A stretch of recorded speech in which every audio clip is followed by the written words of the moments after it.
Alright, here we go. So this is Spiritfall. If you saw the tweet, you understand what this is already. But if you didn't, basically, you take the launching mechanics from a game like Smash Brothers, of whichever variation you'd like, and put it into a fast-moving roguelite, built around platforming, a little bit. And, yeah, you get what Spiritfall is, basically. If you played Megabyte Punch back in the day, you'd also be able to really quickly point at that as well. If you don't know what I mean, you'll see soon. Oh, good thing we broke through that wall. You know, hopefully nobody needed that.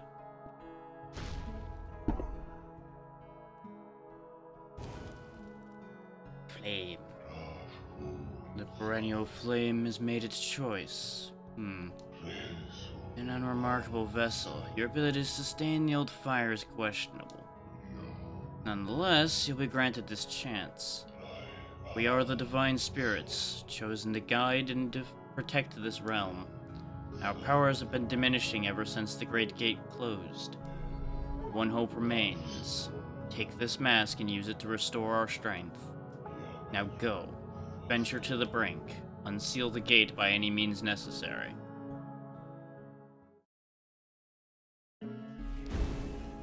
And now, we have powers. We can jump. We jump really high. Those will hurt you. You can dash through them, though.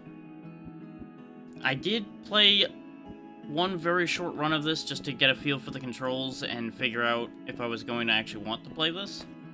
The answer ended up being yes. Very yes. You can probably see immediately why I say that there's a comparison to something like Smash with this. Is you've got your launchers, you've got 4 different directional attacks. Your launcher, which is your Smash attack equivalent, is always chargeable. You can even tilt the stick to do your various launchers, if you don't want to use the face buttons. There's specific air moves, which hitting this thing with them can actually be a little bit tricky, but... Oh yeah, and your dash actually can be aimed in multiple directions as well. Got a projectile move you can do, and we leave.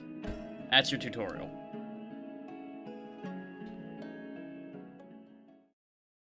We can also gain a right trigger move. Actually, no, a left trigger move, rather. Right trigger, I think, stays dash all the time.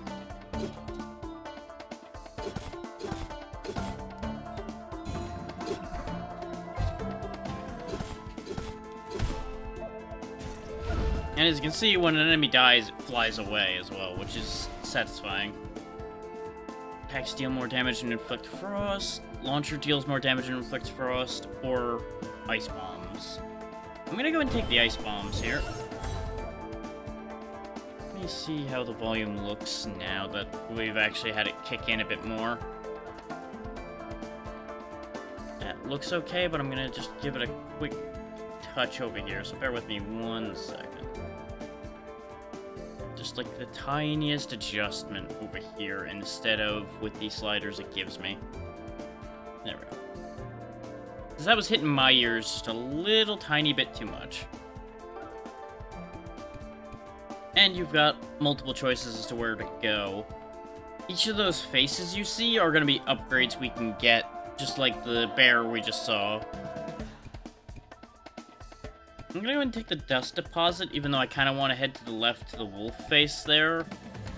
I'll go to the dust deposit and then go right and take that whole line of upgrades on the right there instead.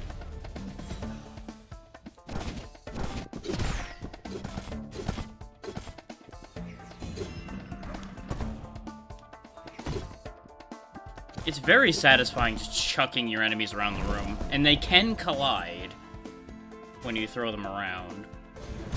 Take the Esoteric Scroll. I don't know what either of those do yet, but an Esoteric Scroll sounds more interesting to me.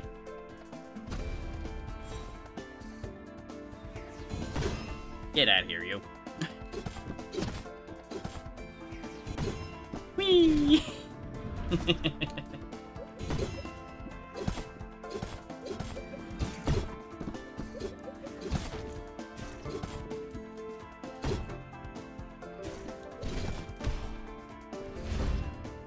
As you can see, very easy to dispatch your enemies initially.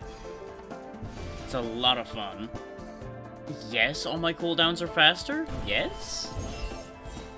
How about yes? I mean, yes? Yes?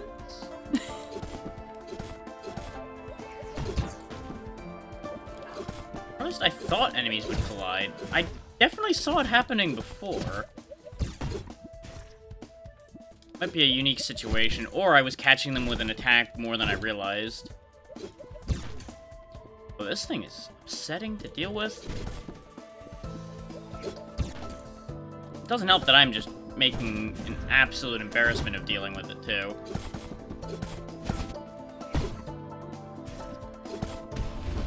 Oh yeah, there is also extra damage off of the walls. That's the thing. And now we get Celestia's Blessing, which is the Phoenix. Which gives us fire. Ooh, that sounds nice, but I'm gonna set things on fire with my launcher, because I use my launcher a lot.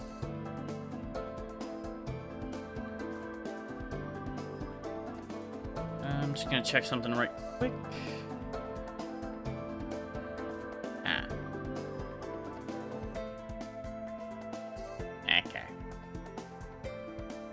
In we go. Onward and upward. I just gotta be a bit more careful while our health's this low. Because you can very easily die in this game. I died earlier pretty badly. Yes, yes. I know, my health is already very low. What a shame.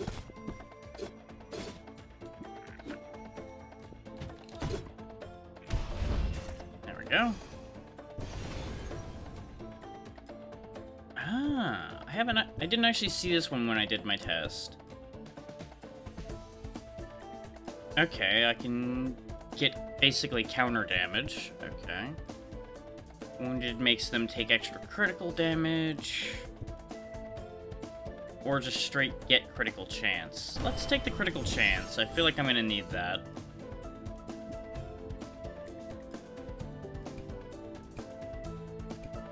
Luminous gems upgrade your existing bonuses, I know that.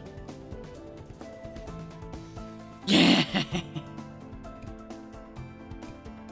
Not quite that bad.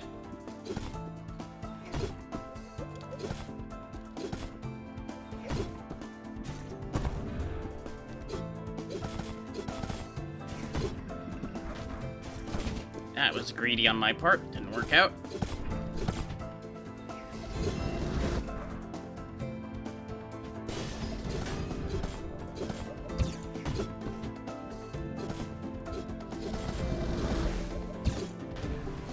Well. Hey, the Magus. Yeah, I agree. Hey, I knew it. I knew you'd come. Welcome to the Sanctum. Name's Tip. I'm the Sanctum's caretaker. It's a pleasure to meet you. When the flame died, the power that kept this place safe was gone with it. Those who remained had to find refuge elsewhere. We hurried back once we saw the smoke rising. It's all happening just as was foretold. Sorry I had to see this place in such a mess. It should be easier to navigate now. If it weren't for those blight thorns. Speaking of which, the mediary would like a word with you. Seems like he has a plan. That be... Oh no. This is where we spend those rocks. Okay. Now you'll notice the runes that are lit up are the ones we interacted with. Which is why I was going out of my way to reach as many of them as I could. And you'll notice you actually gain some fairly significant changes to your abilities with these. Oh, aside from these are a little boring, but neither here nor there. You are here, and not a moment too soon. I've been anticipating your arrival, Woman Forged. Entrust any recollection of your former self into the void, for you are now reborn. The task at hand is all that matters. However, before you leave, I have a request for you. As you can imagine, these dark thorns don't belong here. Now that the perennial flame is rekindled, it's time to banish them. Ah. Okay, he's where I use the esoteric scrolls then. Like you, I have a bond with the divine spirits. It is only natural to enjoy its benefits. Bring esoteric scrolls to me, and I shall aid you with more ordinances straight from above. This is their will. Now go, you must reach the brink and unseal the gate. I'm afraid that is our only option. Do not fear death, for you were severed from your mortality. I shall await your return. I have faith in you. You must keep going or the blight will consume us all. Okay, so now I can put money rocks in rooms, or we have a whole new room that can appear that can heal us. Let's take the healing room. Feel like that's gonna save my life at the rate I'm fucking things up right now. Decided to take on the mantle, eh? Or was it fate that brought you here? Either way, I don't believe in coincidences. Speaking of chance, if you happen to find any combat runes, we can use them to awaken more weapons. Let's keep the formal introductions for later. You should make haste. So this is our weapon supply. Four gauntlets, a bow, twin blades. Okay. You've got my attention already with that.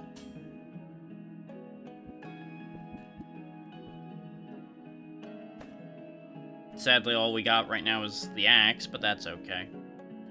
The axe has some satisfying launching to it.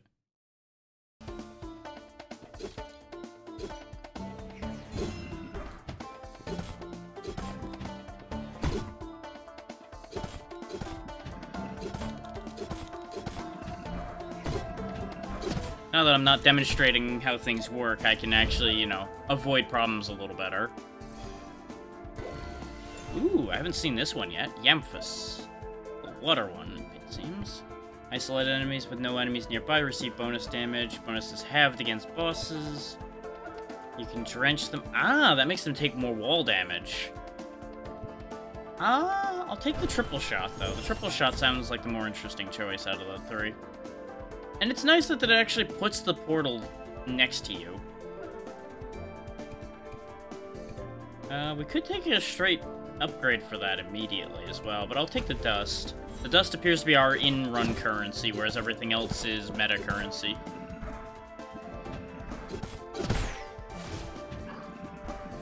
Sploosh.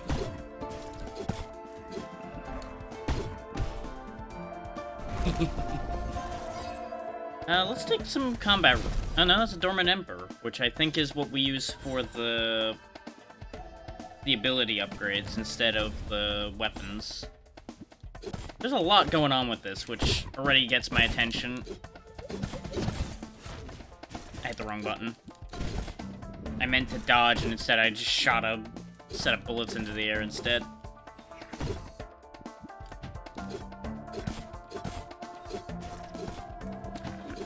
There's a satisfying bit of pursuit to this game, too, if you can time your dash with your launches. Lightning Jackrabbit, okay. You have bonus damage and movement speed for 5 seconds after slaying an enemy. Electrify gives you more attack speed and deals area damage. Well, okay. I'm gonna take the Adrenaline Rush, though.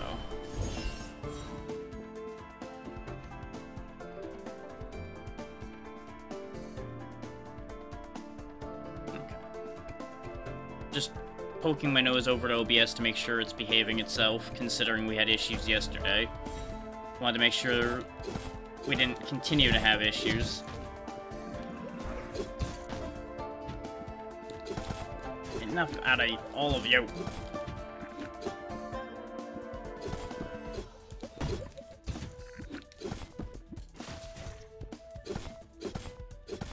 There we go.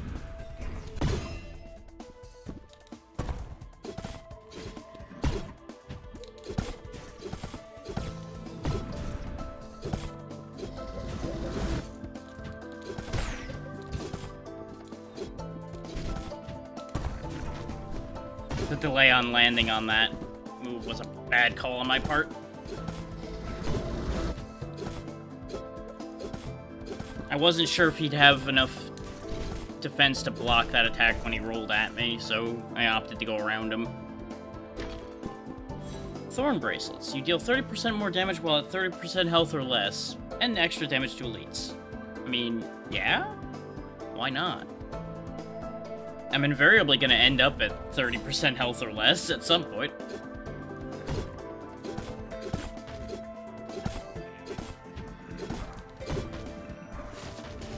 I misjudged the ranges on them.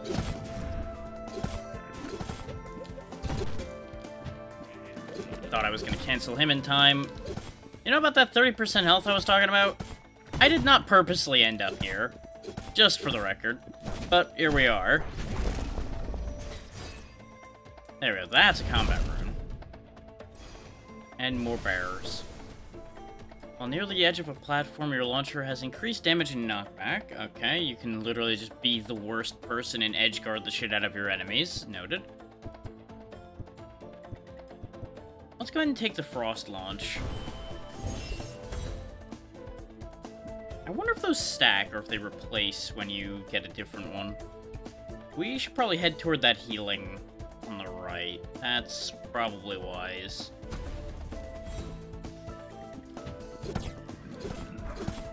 I'm getting the distinct feeling I'm gonna need to get a lot better at this for me to last more than a few rooms at a time. Specifically, I need to get better at dealing with the flies.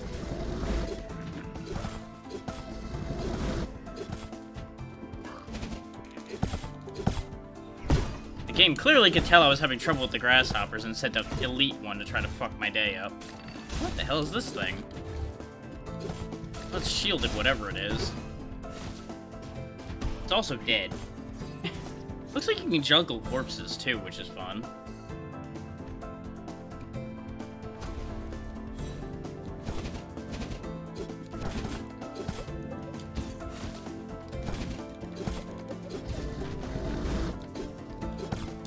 We're in trouble.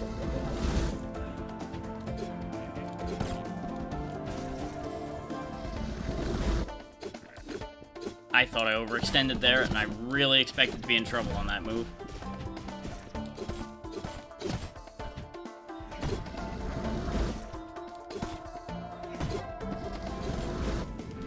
Off the back wall. Into hell you go.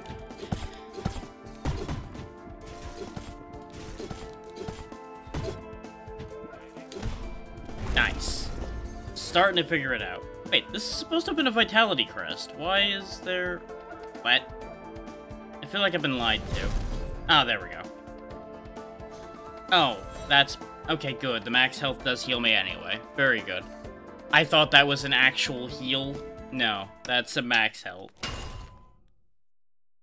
Aww. Curiosity's gonna get me killed.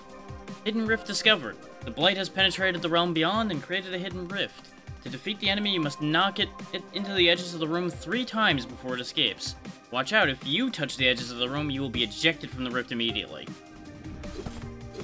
Okay, now we're in real Smash territory.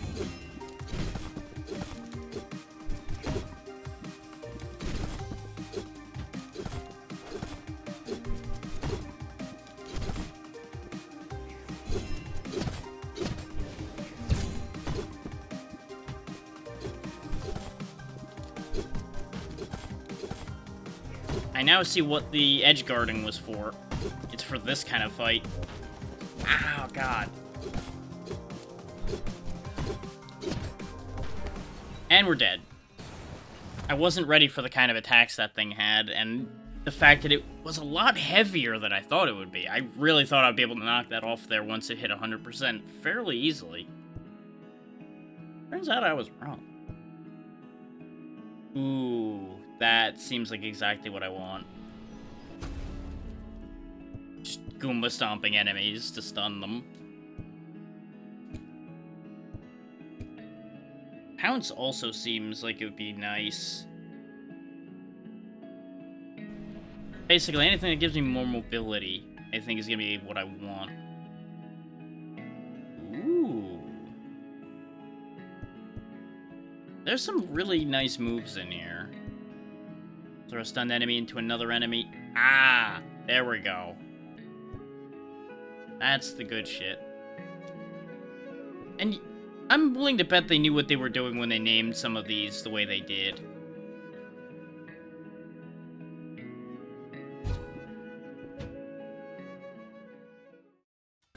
So I know wave dashing is a thing in the Smash community, though I think that was only in Melee that it was mostly a thing. Not certain about that one. I'm not actually invested in any of that. I just know that those things exist.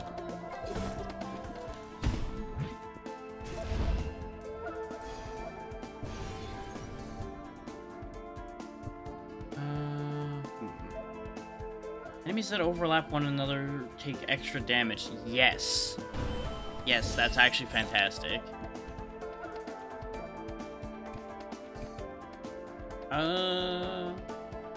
Actually, yeah, let's upgrade our bonus we just got.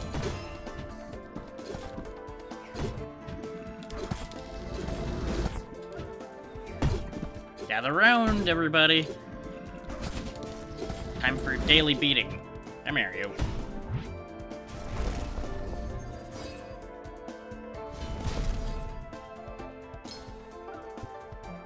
But as you can see, we only have the one bonus. Sadly, that wasn't as big an upgrade to it as I was hoping. Let's go see Charbora, the new one. See what we get from that.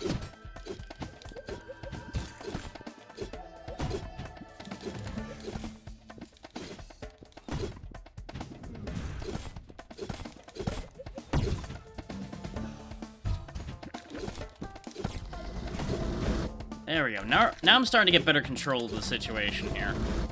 As I become better acquainted with the controls.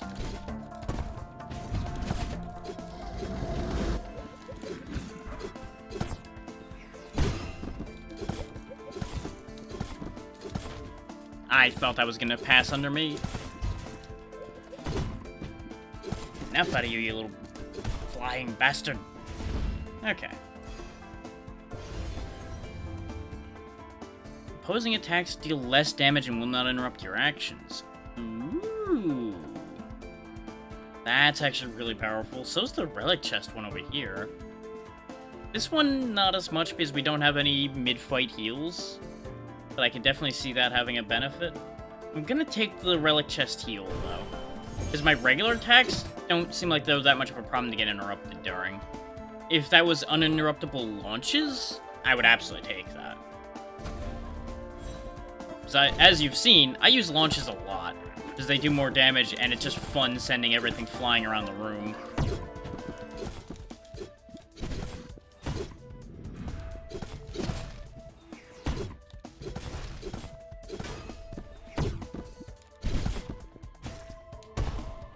Nice. Extra health.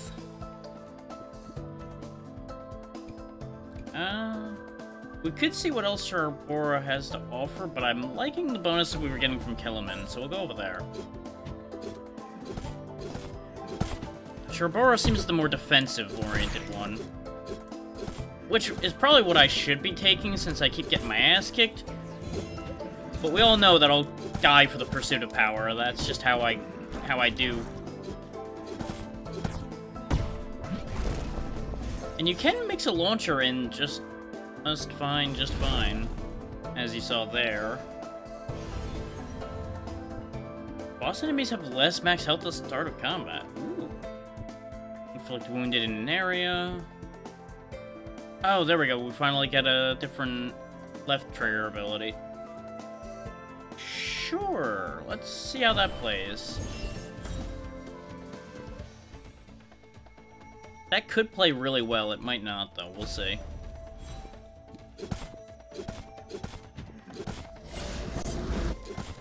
Okay. Digging that. Missed it.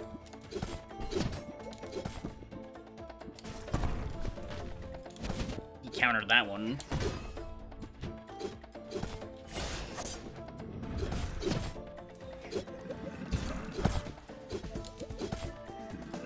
Not what I meant to do. None of that actually worked the way I thought it would, which is a problem. That's okay. We cleaned up. We'll heal from the relic chest. Pendulum of Power. Slaying enemies with your launcher increases the damage of your attack for a by 18% for 3 seconds and vice versa. Yes, please. Considering I do a mix of both, that's actually really powerful for me. We could try getting some water stuff going here. Let's actually go for sure Bora, then go to water, then go up. I don't think I need another Vitality Crest at the second. Famous last words, I know.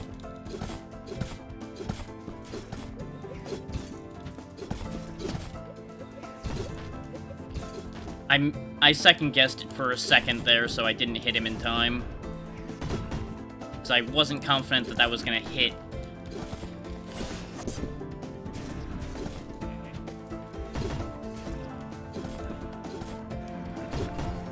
Seems like the music kicks in more and more the more of a combo you're doing. Or it just happens to be convenient timing every time.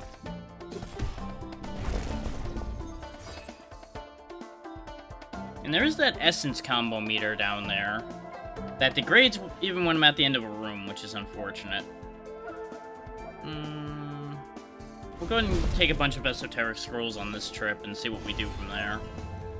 And when an enemy's shield is broken, it deals reduced damage. Bonus is halved against boss enemies. Ooh. Let's take bonus healing and more max health. We could try a rift again. We have more health, so we should be fine for a rift fight, I would figure. And that said, while I'm enjoying the sounds, I am going to kick them down just a tiny bit more, because they are kicking in my ears a little too hard. There we go. That should be fine. Let's try the rift again.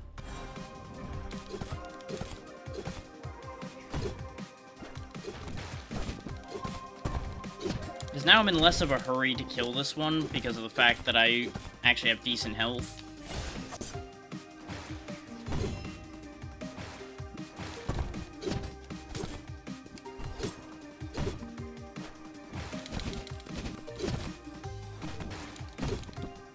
Punished for that one.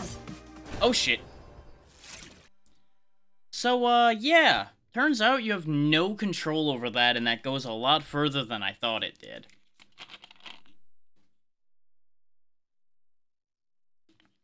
Because what I thought was going to happen when I made that jump is that I was going to collide with the platform above me as I came down.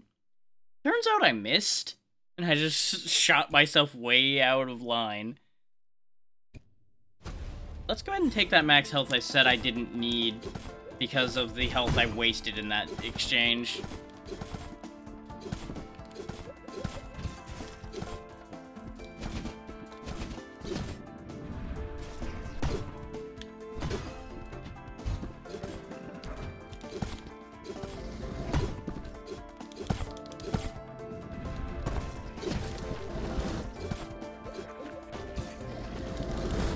I input buffered the hell out of myself there.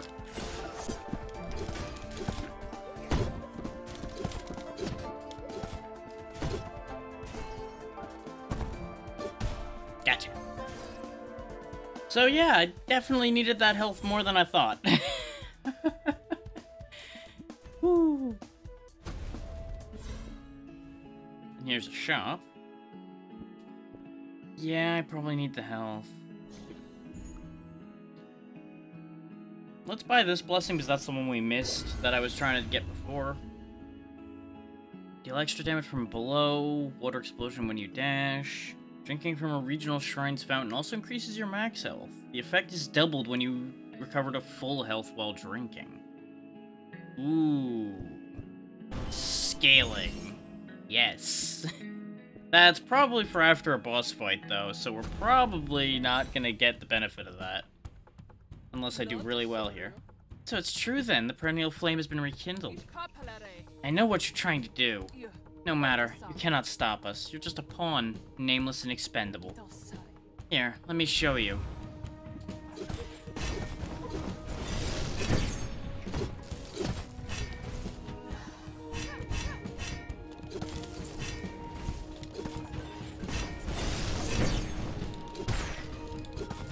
Overshot my mark a little bit there.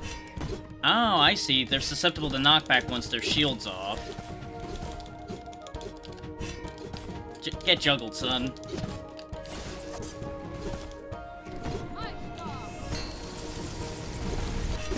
Don't like that.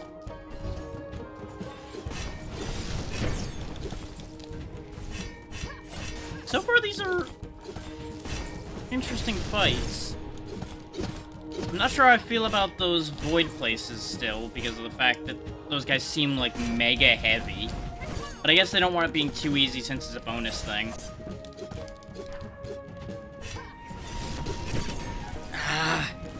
I thought I was going to be able to launch them out of that. Turns out they do still have some armor protection during some of their moves.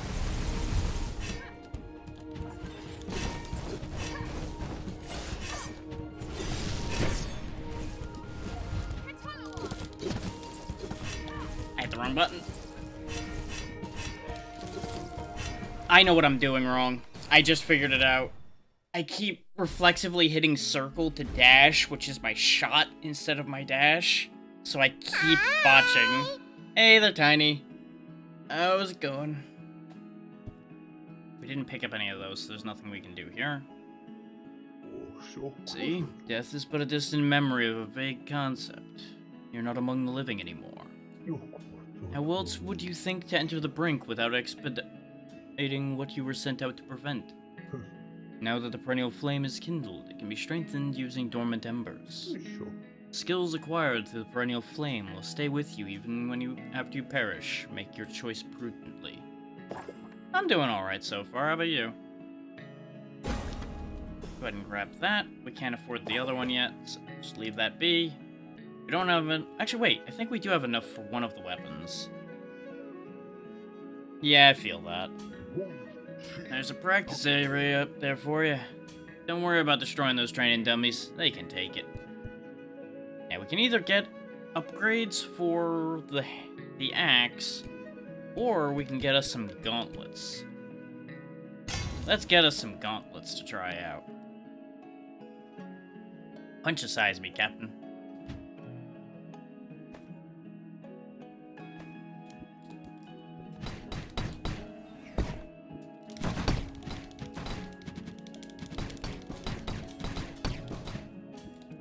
Okay, a lot less launching force on the attacks, but more attacks.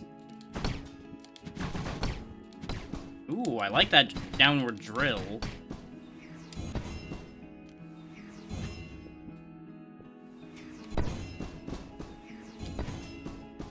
Okay, okay.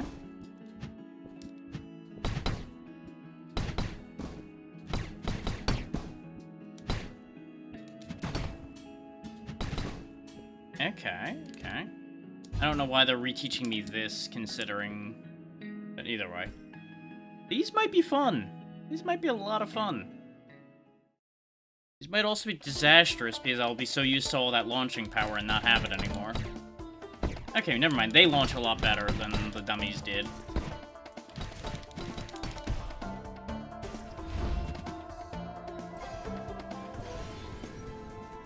Okay. Dash deals damage twice? That could be really good.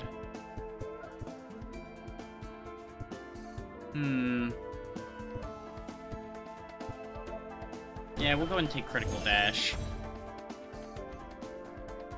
Because I dash through enemies a lot, so I really should actually do something with that. We'll go ahead and grab a relic.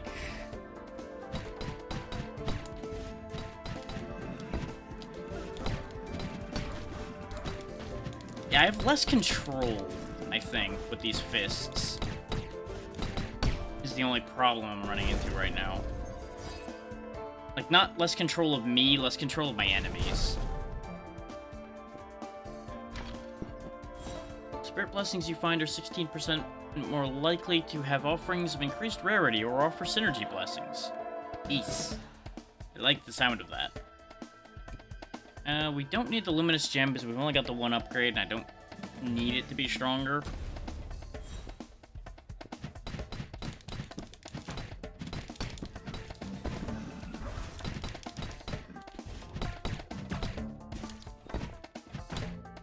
I I am enjoying the, like, vertical clap we do. Clap. Clap. Clap. Round of applause for them, everybody. Round of applause. There we go.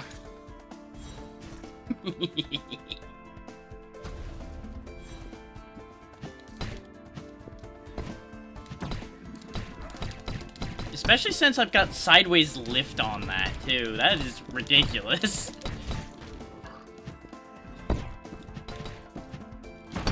Ooh, I like that combo I just did, where I grabbed them out of the air and then slammed them down. Gotta remember that trick. Just look at how fluidly you move in this game, though. It's so satisfying. Yeah, let's try increasing our essence gain. I'm curious how that actually works.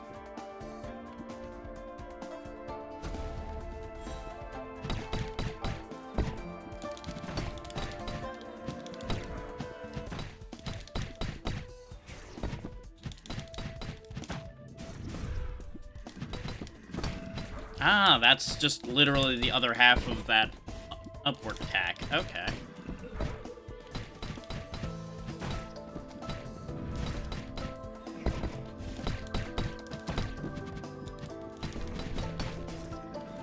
Curse your armor.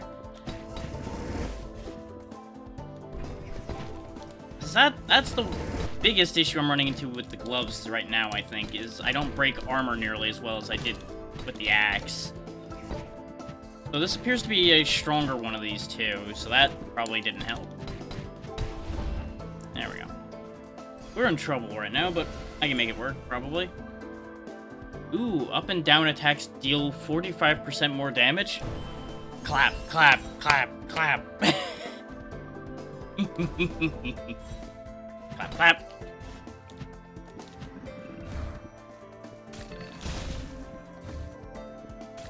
Sweep the leg.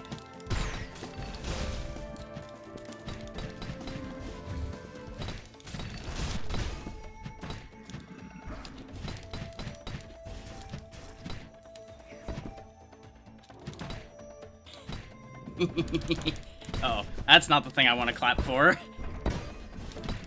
Now I can.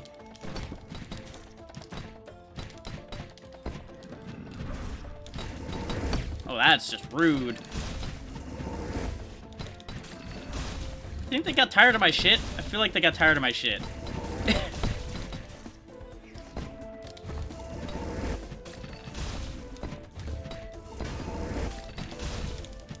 Joke's on them. Just because they kill me doesn't mean I'm gonna stop.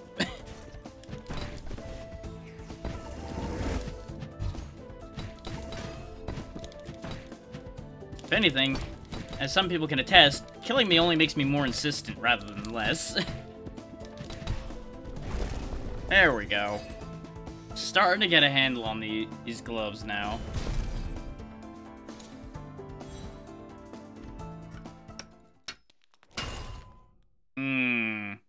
We're a bit too injured for this to be a good idea. But I have a cunning scheme. Hi, goodbye! It's a shortcut.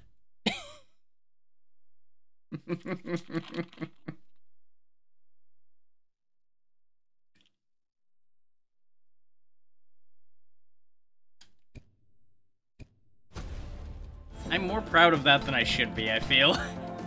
But it was funny to me.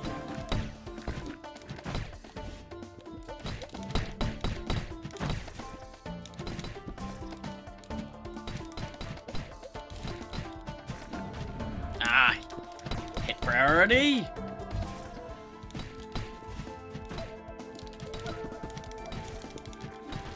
Damn it. I'm not used to the much narrower attack I have with the gloves, so I ended up punching right under him without realizing that's what was gonna happen until after the fist was in the air, and I'm like, well, I'm committed now. Splat. That's actually pretty powerful, just straight having 50 more max health for every run. That's some strong stuff you got there.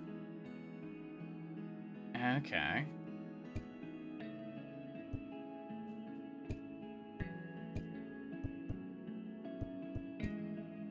It's a pity you can't refund these. Once you have them, you're committed. Let's take the extended stun when we knock enemy into enemy. That seems like something we do want. And I didn't really look at the upgrades for these things, which I should have. After weapons are awakened, there's still some improvements to be made. In time, we might be able to unlock even more of their potential. This weapon's perfect launcher remains available for longer after fully charging. Ah, if you release with perfect timing when it fully charges. So that's why some of those do a lot more. Okay. And you get extra enhancement slots. Okay. Which I don't think... Have we even seen a weapon enhancement yet? I don't think we have. And this one has the same thing. Perfect launcher plus and extra enhancement slot. I feel like the timing-based damage is going to be more important on these, so we'll go ahead and take that. Though it may sound insane, but I'm liking the axe more than the gauntlets at the moment, and I feel like that's just because the axe is better for a player who's learning than these gloves are.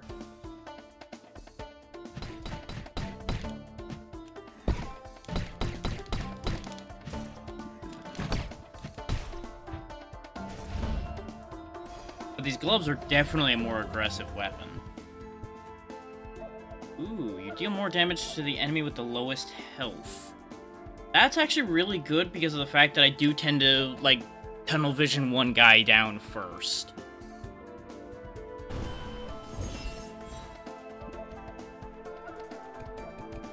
Get me a relic immediately.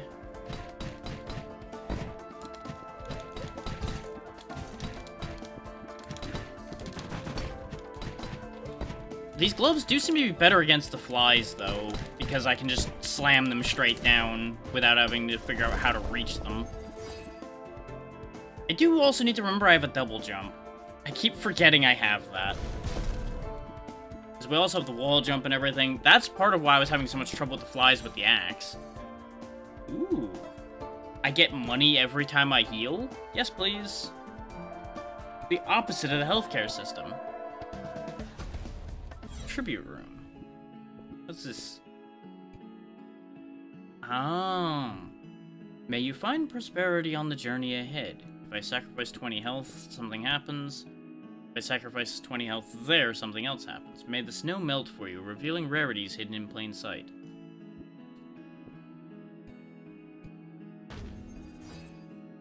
Ah. So that gave me money. What's this one do? Natural selection plus rarity. Oh. Oh. Oh. So I think that literally just upgraded my natural selection. Because I think that was a common before, wasn't it? And now it's a rare? I'm not sure.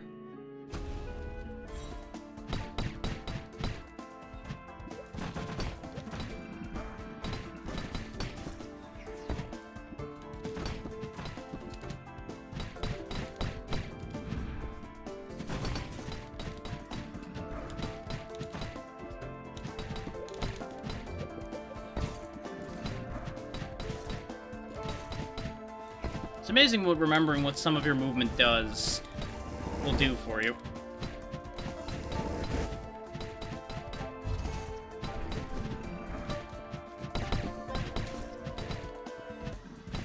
Including remembering that your dash is directional instead of just, oh yeah, you go straight that way. You can actually aim it a little bit. There we go. Now I'm getting more control. Starting to figure it out. Just straight 25 more max health for now. Okay. I can live with that. The hollowed ground is what heals us, so let's go ahead and hit that heal now that we got the increased max health. Considering we were basically at a perfect 50% for it to fill in. We have a decent chunk of money. I don't know if we have enough for the Celestial Exchange, but we also only have the one bonus that I don't need that to be that much better. And we're too poor for this shop. Fuck. I should have remembered that they seem to always be 200s, but I had hope. Oh, it's a big boy. Big armored boy.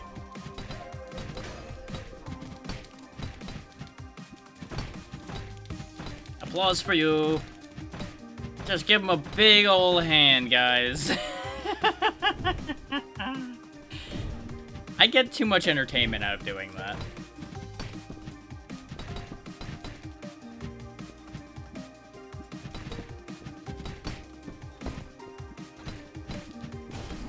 Nice, I actually got him out of the arena for once. Oh, I see. I'll get one blessing if I only manage to do it once. And then I'll get more and more, I guess, as I succeed more. Okay. So he's basically on a stock system right now.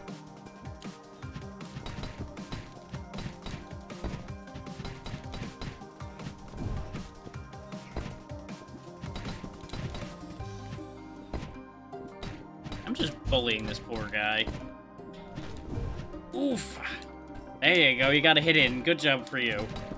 Get chunked. Ah, he countered that one. That's 2.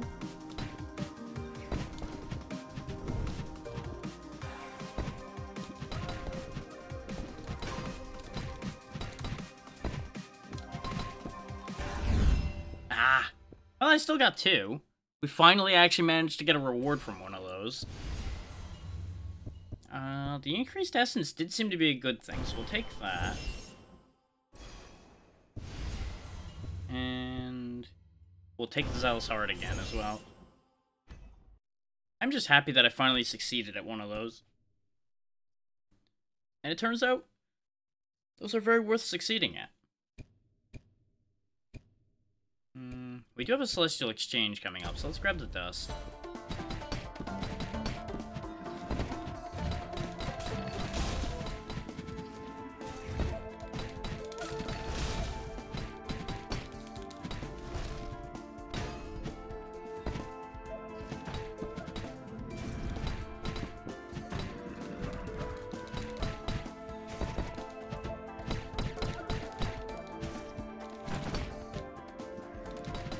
Get slammed.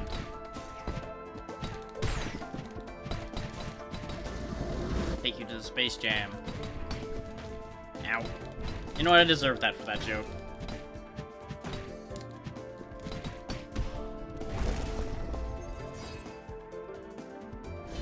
Let's grab more combat runes so I can get the other weapons. I know I should probably be focusing on getting more direct universal upgrades, but I want to try the other weapons. I want the things. I want all the things. Of course, you know, if I just played better, I probably would get a lot more, wouldn't I? Huh. Funny thought that.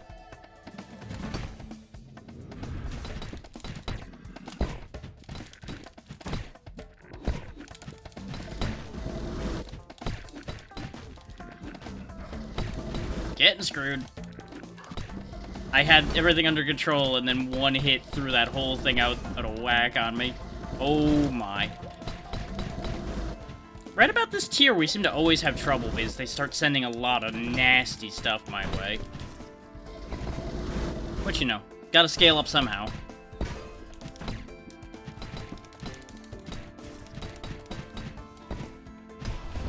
There we go. You have bonus damage for each room cleared in the current region. Ooh. Considering we're most of the way through this region, that might actually be a really good idea to have. Yeah.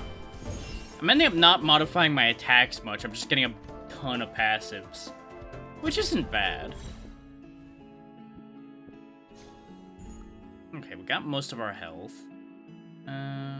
This one. There we go, straight up less damage taken. Gonna need that at this rate.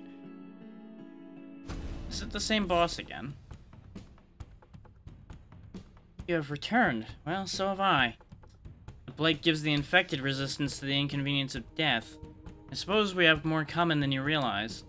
Whether it's me or the others who stop you, rest assured you will never reach the gate.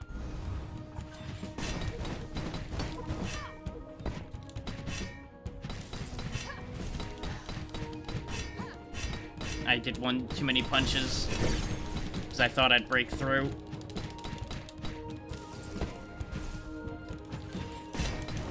Let's give the lady a round of applause, everybody. She did not appreciate my applause.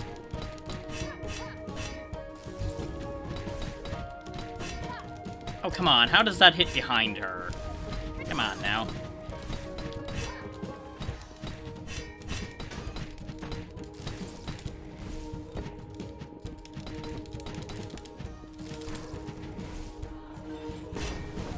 Oh, I don't... Oh, that had 2 attacks. Ooh. Ooh, don't like that. I was watching the ground, so I didn't even see that come at me. I'm unfortunate. Take a look at this. Whew, we managed to clear out that old corridor. The runesmith helped move the boulders while I provided invaluable moral support. It stretches the entire length of the sanctum. Needed a torch to explore it, but I don't think you'll have that problem with, you know, the flame head and everything.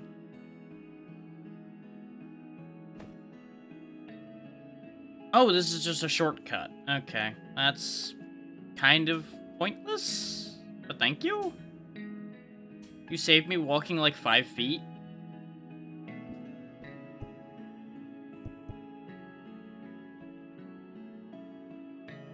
Ooh, I can get a dash reset on Hop. Which, I gotta admit, I have not actually been using that as much as I thought I would be. I might actually wait and get one more to just get that 50 more max health to make these runs go farther.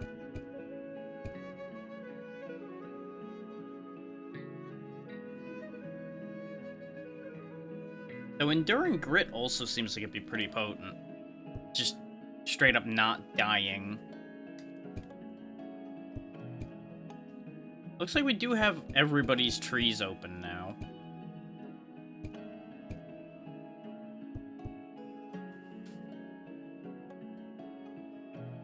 Oh, right, that's what I did earlier. Okay. That's this. The dash jumps. Let's go back to the axe for a run or two. The timing on Pounce seems actually really finicky.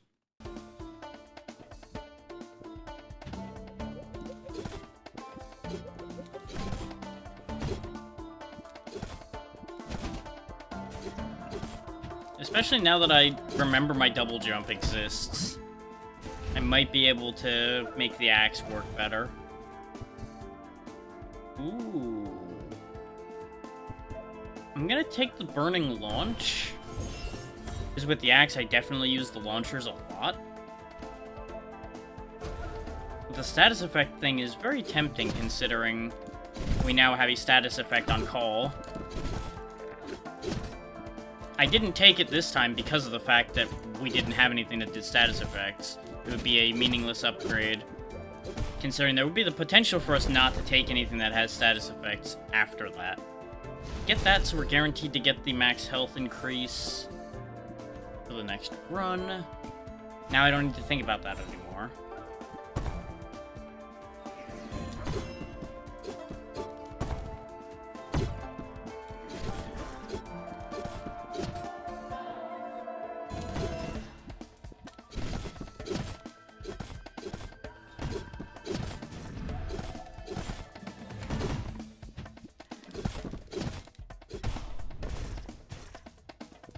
The axe definitely goes through them faster. Ooh, Arbiter's Mallet. Deal 4% more damage for every 100 dust you carry, and cooldown speed. Nice. I got a weather alert. Hang on. What is? Oh, piss off. Doesn't matter. I do like this so far. I'm glad I bought this today. I'm having a lot of fun with this, even if I'm getting my ass kind of kicked still. While I figure out a few things.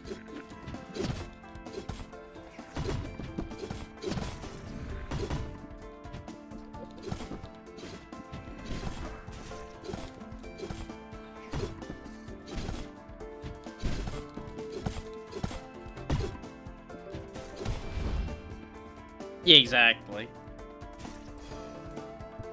And it's just so satisfying when I actually line things up right and just juggle an enemy across the whole room. Engulf yourself in flames and rocket your body forward. Aim your desired launch direction while charging. Ooh. But they share the burn. Share the burn. All shall burn. All shall burn.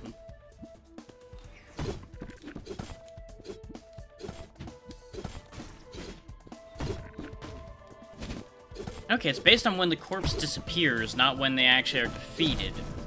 That's actually perfect, because I can turn enemies into missiles then. Ooh, hang on. I might have something there.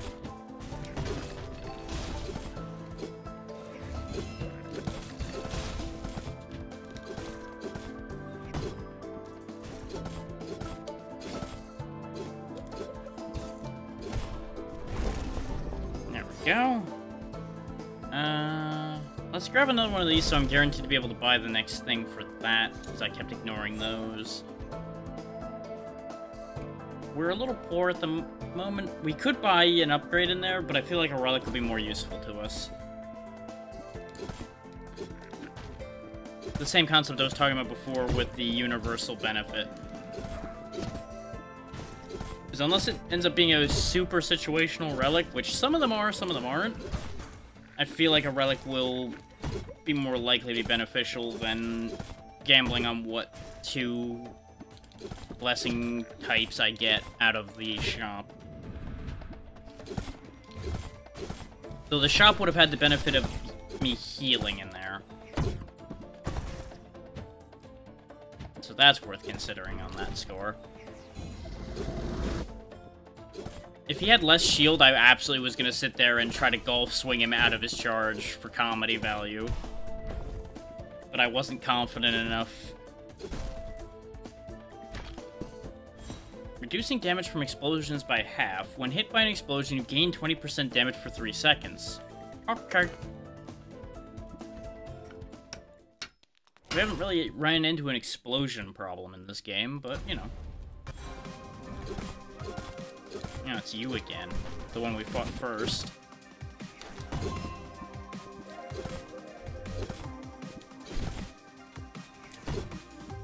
Nice. Got the juggle.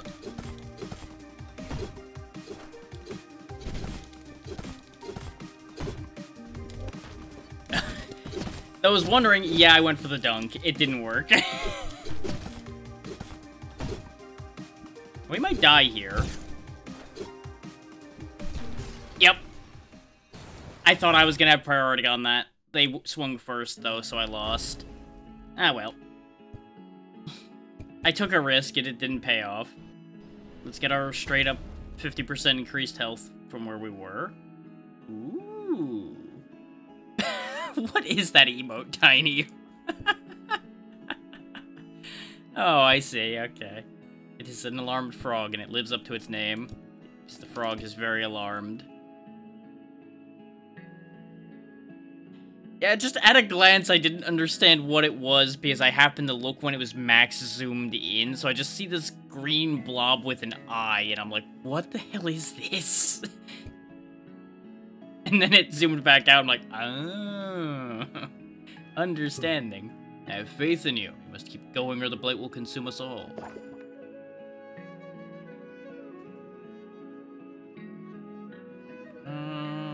Let's go ahead and destroy unwanted relics for money. That seems like a thing I want. Or essence, rather. I'm still not entirely sure what essence does. I think I understand what it does, and I feel like it's both a difficulty scaling and a reward scaling mechanic, if I'm understanding what the game is putting down for that enough. Because I noticed when my essence was high, the fights were definitely getting more dangerous, but we were also getting a lot more rarity options showing up. Gradually deal more damage to the enemies the closer they are to half of their max health. Ooh, okay. Interesting mechanic, I can get behind that. Yes, Amber, I know. Hey there, Amber. How you doing?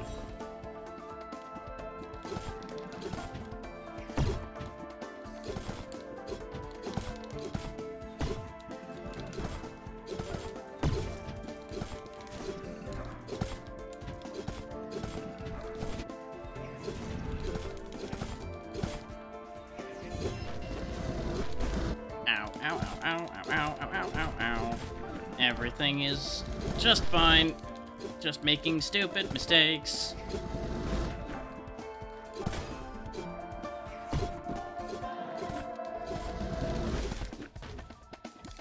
I'll get off you. There we go. Okay, I need more combat runes still. I do like the fact that they give you a choice between 2 meta currencies in almost every one of these. That is always a nice touch. We could spend health for stuff. And I don't particularly care for his upgrades, so we'll go for it. Against my better judgment. We'll take this one, but not the other one. Yeah, 35. Money. Okay, you know what? We'll go ahead and take them both, then. May the endless ocean bring you treasures from the deep. Ooh! All damage you deal or take is 10% higher. Oh, this is a great idea.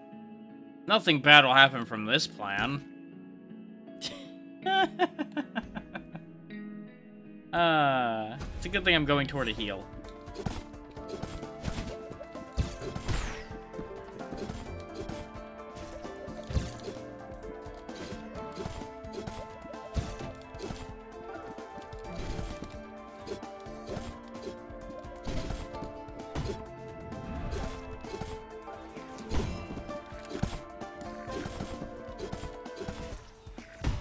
Wham!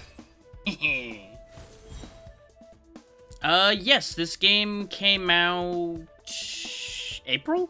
I think it was? I was surprised, too. Because it just kind of quietly came out and nobody knew about it. I finally picked it up today because it was in the summer sale, down to, I think it was like 15. And welcome in, Flora. How you doing?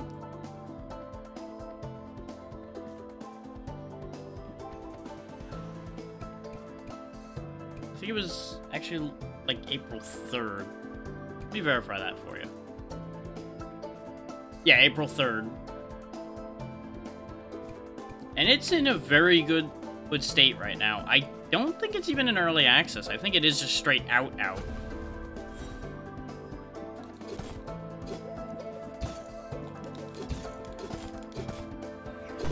And it feels really good. It is hard, though. Or at least it has been for me, because I'm being greedy all the time. Getting myself in trouble. Yeah, I've been in a bit of that, too. But hopefully, this will help you feel a bit better.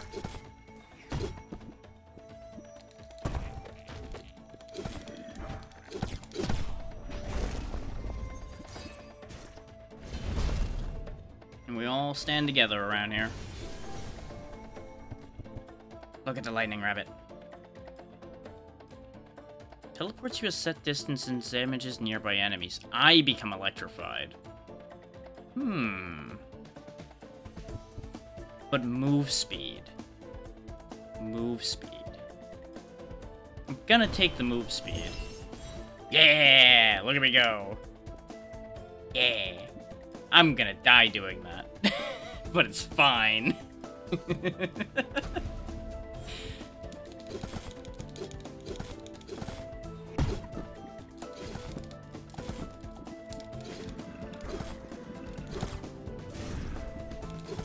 It looked like you had 4 weapons you can unlock. I unlocked one of them so far, a 4-handed gauntlet. It's set. There's a bunch of different meta progression trees from the various spirits. There's a bunch of in-run bonuses. That would match up with mood swings. Celestial exchange items cost less money. Yeah.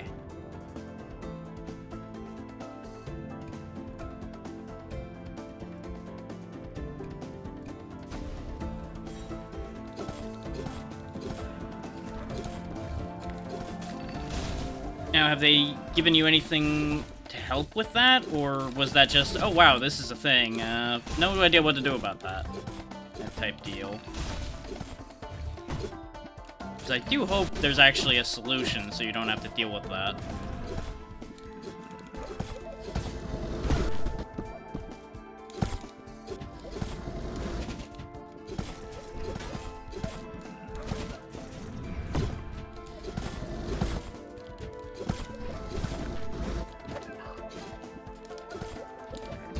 Whew.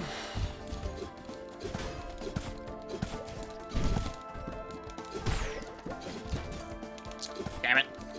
So close, yet so far. Ah. I'm not dying here. No, I refuse.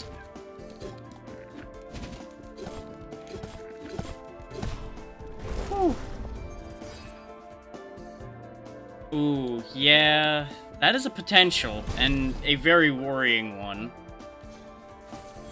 Hopefully that's not the case. But at the same time, it would be just as worrying and confusing for them to just suddenly be out of whack.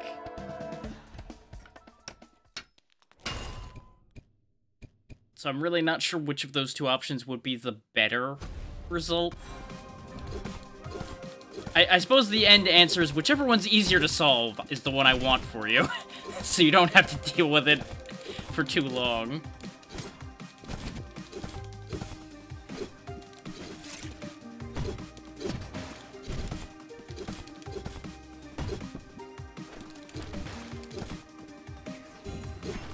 Nope. He didn't fall for it. Got him. Okay, now I'm gonna play keep... Actually, you know what? No, I'm out. Yeah, basically. You have to play...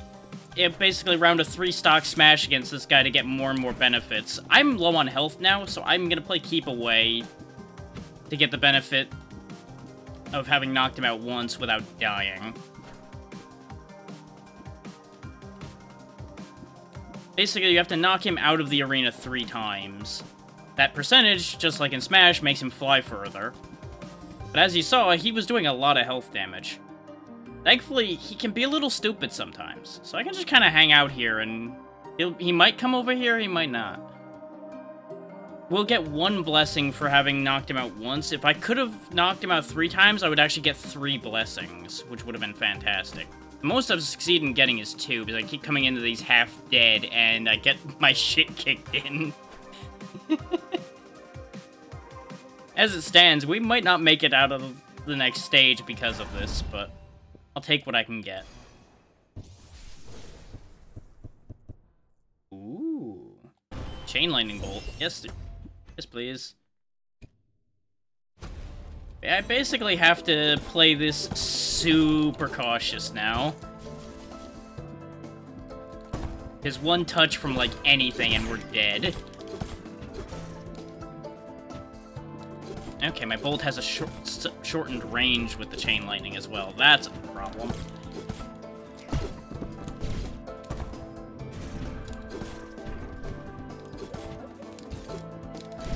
I need to focus on dealing with things like the flies and the crickets. Otherwise, we're in trouble. Because they're the ones that tend to hit me the most. Excellent. I'm glad people are looking out for you.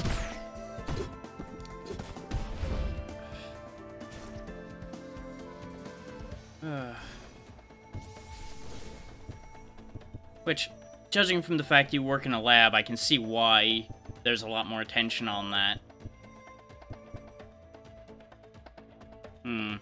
I would love to take Shock Absorber to get that cooldown reduction, but if I get touched, I'm dead right now, so we're not gonna play into that idea right now. I can buy some health here, but it's not gonna be enough to save me on this one, I think. We could have bought both blessings if I didn't need to buy the health. That makes me sad. More lightning.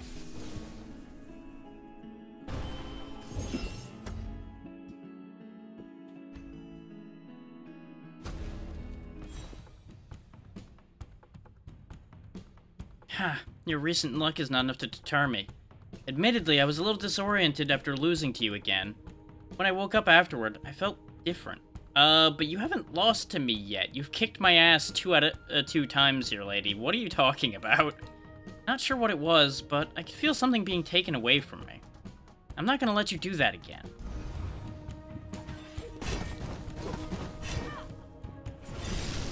Okay, that lightning goes on my location.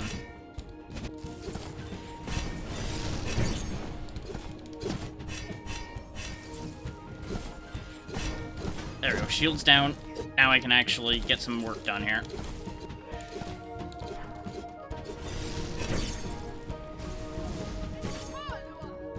God, she does so much damage.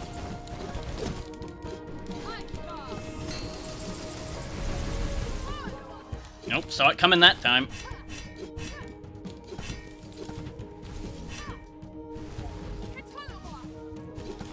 Okay, that does work. Okay. Well, I learned a thing about the lightning drop. It's literally just Pikachu's thunder from Smash.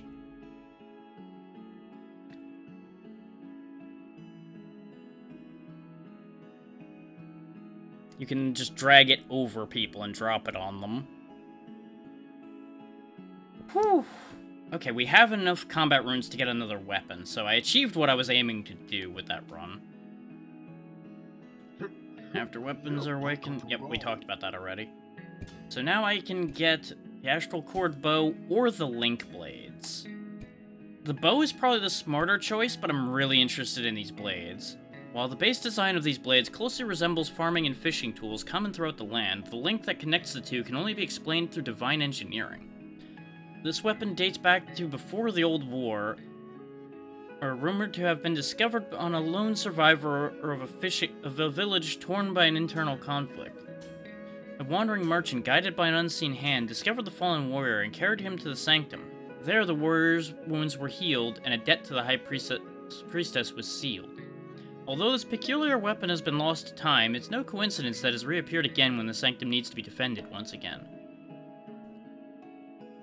That's good to hear, that you've got a peaceful week to recover.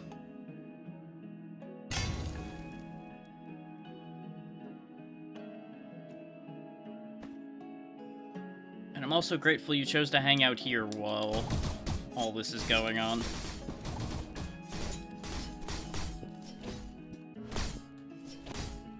Ooh, I like this upward attack. Okay. Ooh, that's got some very high clearance. Okay, it stops if it makes contact. Ooh. That's how that works. Okay. I can hook and drag an enemy with it. Wait. I did that game and nothing happened.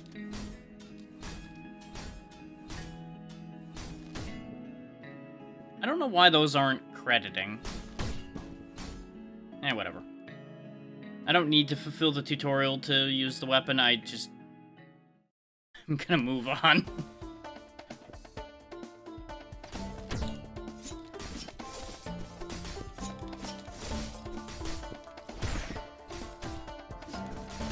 These have some real rushdown potential to them.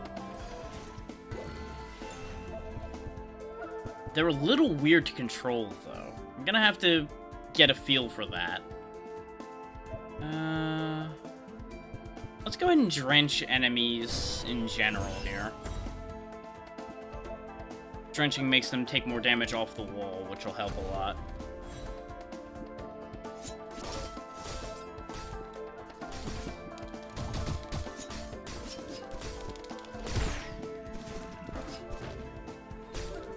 I don't particularly care for the auto jumps in this combo on this weapon, though. That is kind of throwing me off a little bit. I might get a better feel for it once I start to use it more. Yeah, it's a very good aesthetic. It's very cleanly done, and it's just a very enjoyable style in general.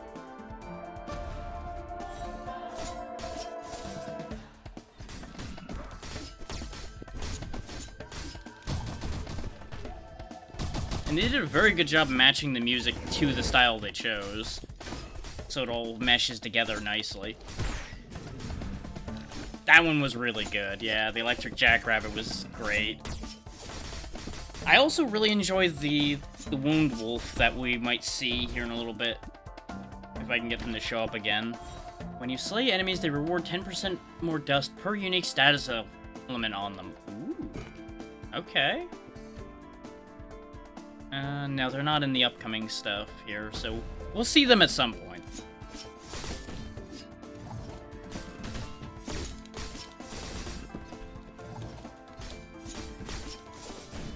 This is the kind of mobility I expected the gauntlets to have. And instead, we got Crazy Yo-Yo Blade.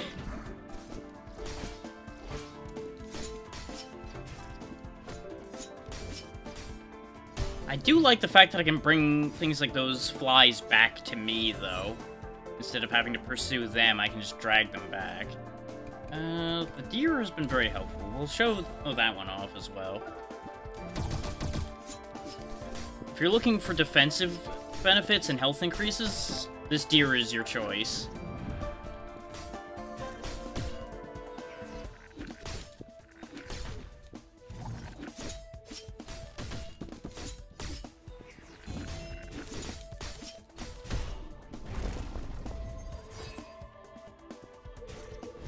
It would definitely be doable. I would say you'd be better off making it out of wood so it'd have some stability. It would hold up better. I actually made a mask back in, I think it was middle school, out of clay in this kind of style. I don't have it anymore because it fell apart. True, it's harder to make the leather as stable as wood. But wood would have the chance to rot, so you do have mixed blessings either way on that one. Considering the way we're basically getting hit all the time, we'll take the Winds of Change. But I just really like the antler work they did with the deer there, where they had all those little things going on, like the bird hanging out and all that. It's the little touches. Nice. How well did that work out?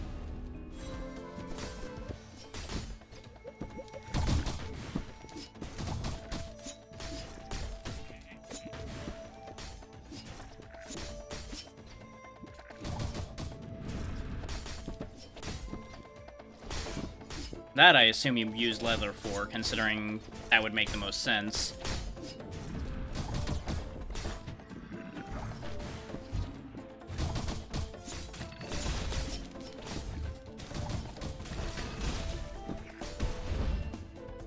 There we go. Just let him bounce to death while I dealt with the one behind us. Impervious Bolt. Your bolt rapidly damages enemies in a straight path, destroying projectiles. Ooh.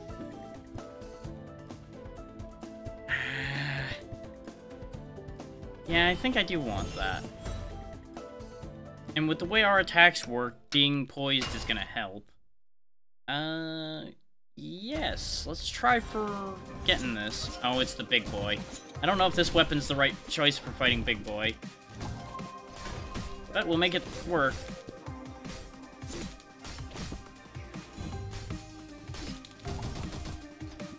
Got him. Okay, never mind. This is gonna work. Mostly. So I can dunk him like that. It didn't work, but there's the potential for it to work.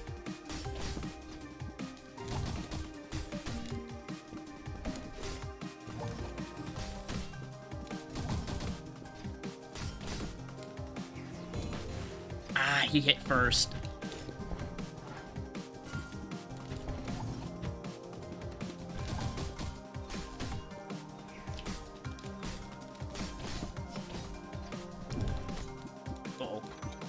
I almost fucked up real bad there. I can't get that launch to happen again. Or he'll take himself out. You know what? I'll take that. While his armor's up, though, he does a lot of damage to us because we just can't stop him.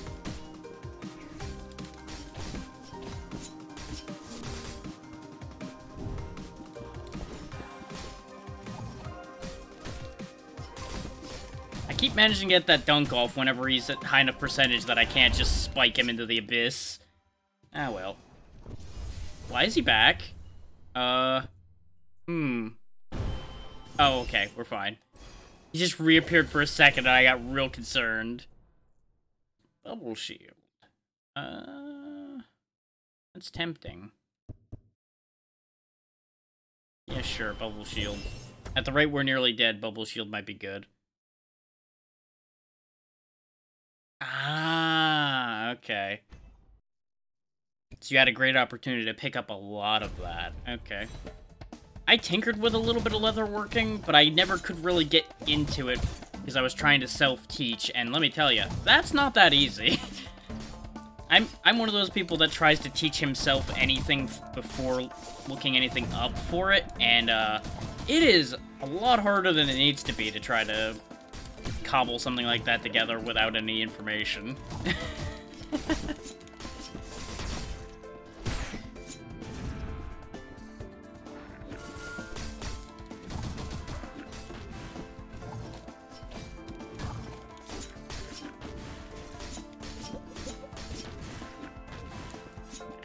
Well, there went all that health. Pity, I figured out a thing and then I started getting destroyed for it. But it's fine. We'll live for a little bit longer. Sure.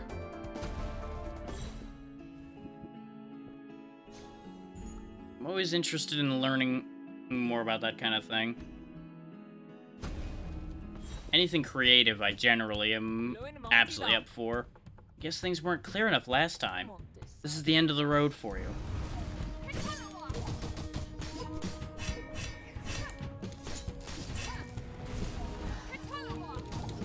Oh, I have to hold the bubble. Okay, that's where I was going wrong with that move. Okay. I also gained a bunch of health, and I don't know how.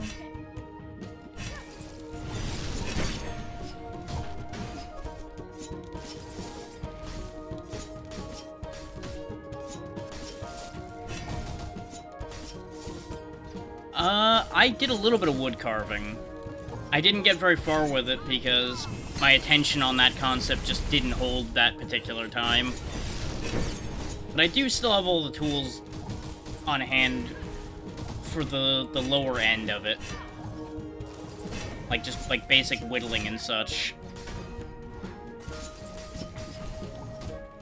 Bone carving I never did anything with because I never had an easy source of bone on hand or anything, and I didn't go seeking it out. I do know a good friend who does bone painting, but not carving.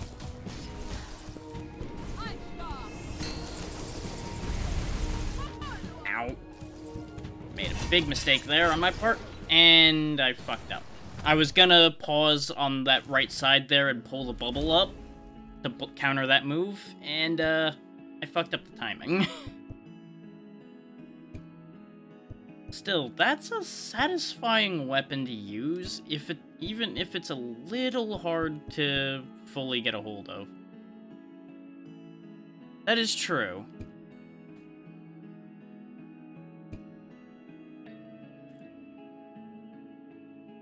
Speaking as one who had people coming to him when he worked in a meat shop trying to buy bone all the time.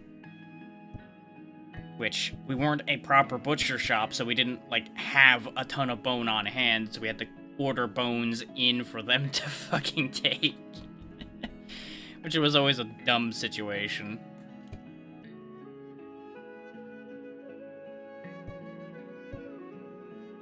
Let's take this so I can actually start using those wall jumps more.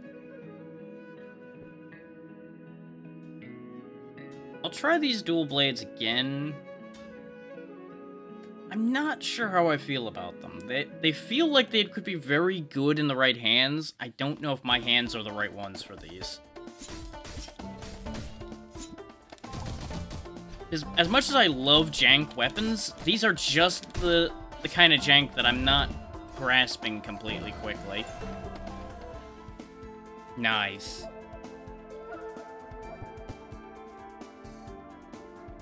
Huh, get a random amount of dust whenever you enter a new room. I mean, free money? Why not?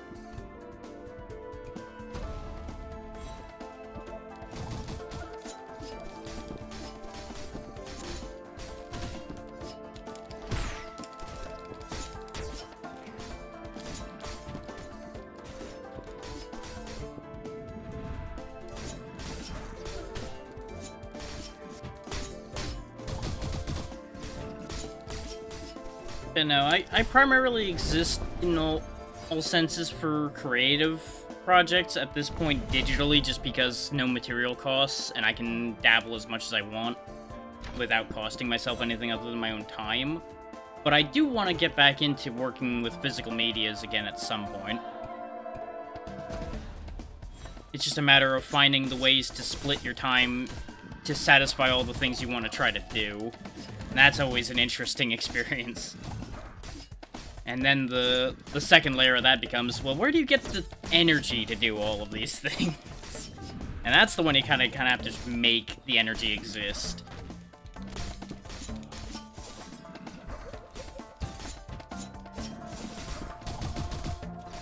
Yeah, that makes sense.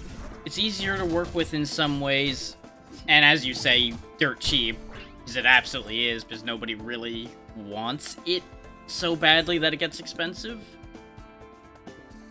And it has a lot of other uses for the leftovers if you don't end up liking what you make. You could always repurpose it for something else. Well, yeah. There's certain ways of cutting and such that are going to be a lot worse with something softer. But I would imagine if once you get the feel for the softness of it, it's easier to cut through that. So you don't have to work as hard on your arms. Yeah, you can carve more into that. That's the issue I noticed when I bought really soft wood for learning to carve, is I could not get some parts of it to work. Because it would just crumble. Yeah, this is the wolf I was talking about. It's a relatively simple design, but I just really like something about that, and I can't put my finger on what.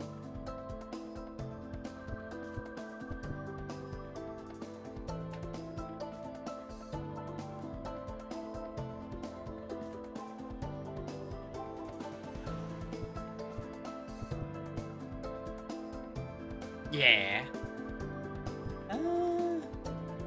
I'm gonna try going above the multiplier limit. I don't know if I can even reach that, but I'm curious about that idea. We don't have enough money for that exchange, so I'm not gonna go over to Sharpora. Do I want to upgrade something I already have, or do I want to... Nah, let's see about getting more options.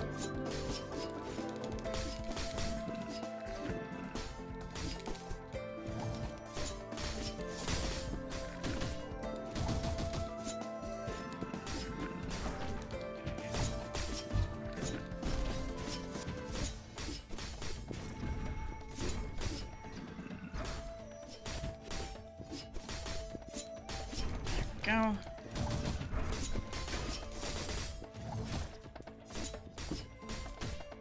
Yeah, if you want to just find me on Discord, by the way, I use the same name there, and I don't have to worry about numbers or anything with Discord's update. Yeah, actually, I see exactly what you're saying with that, and I agree with you. I can definitely see Balto in there.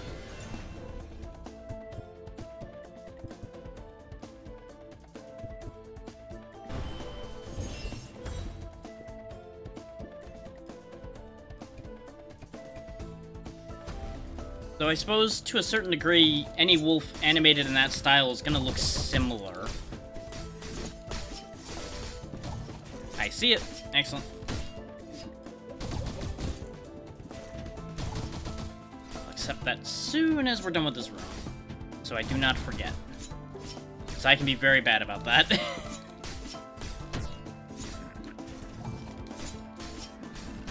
So I'm always happy to have more people to talk art things with.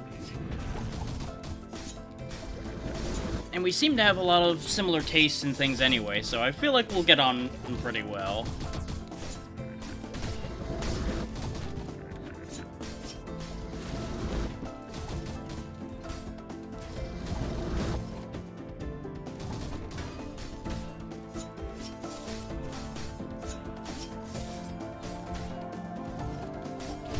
There we go.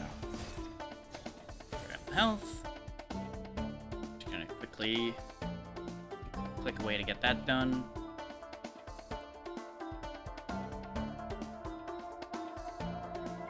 There you are. And there you go. Yay. More friends, more better. Phone, you don't need to keep telling me about that. I fixed that already. I've noticed that phone Discord or notifications get stuck sometimes. You resolve it on a different platform and it doesn't understand that. It's just like, no, you didn't do the thing. Yeah. I can definitely agree with getting that feel from that.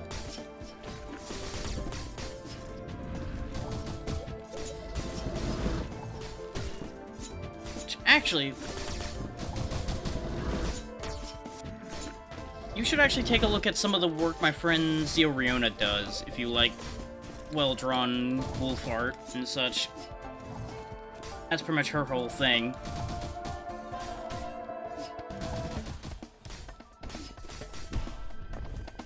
She doesn't stream as much anymore, because she's more focused on YouTube now, but you can also see speed paints and such she's been working on there. I will get you a link for her stuff right quick for you. Because not only am I absolutely happy to plug my friends, but I'm also happy to share art with people. I just need to go quickly grab her page. Because she's not been putting the speed paints on her personal account, she's been putting them on this one. No problem. I'll just drop it for you in Discord. There you go. And I think Xeno has the links to the rest of her socials in there, so you should be able to find the rest of them through that. She's also put some good stuff up on Twitter and all that.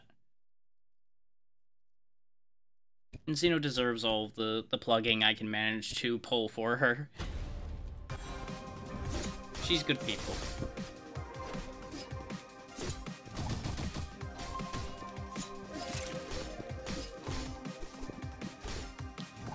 I forget exactly which speed paints she put up there and which ones are on the other channel off the top of my head. They run together a little bit for me because she only just started that other one. I mean, that's the thing, is it's a different skill set, to a degree. Because you're exactly right in saying that it already is in there, you just need to find it to a degree with material working. That's pretty much how I've felt about it too, so I'm absolutely on board with that theory. Oh wow, this guy's kicking my ass.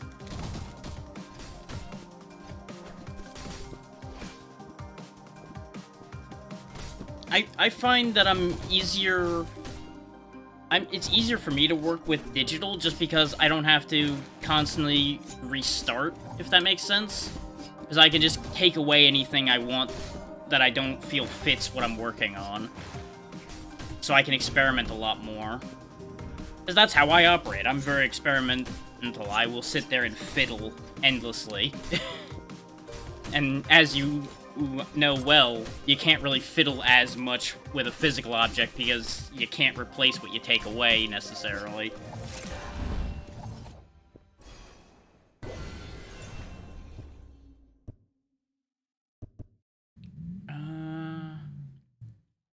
I don't care for the wounded mechanic. Because I'm just not stacking crit, so extra critical damage really doesn't seem to help. So I'll take the occultation, and a lot of enemies do end up stacking on top of each other anyway. So that works together. Go ahead and get another one of theirs. See if I can match something with that, perhaps.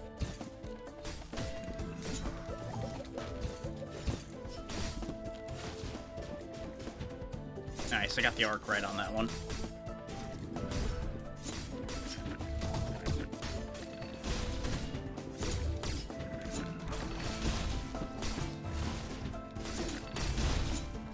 Yeah. You have more room to change things along the way if you've got a bit extra size. That makes perfect sense.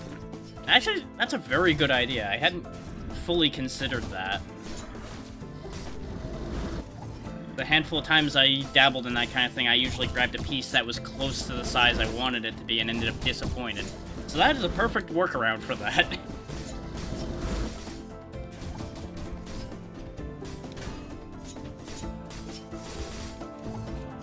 Of course. I'd be very surprised if any artists and such out there told you that the stuff they worked on ended up exactly how they initially pictured it, though. I feel like the vision always changes a little bit along the way. Yeah, exactly.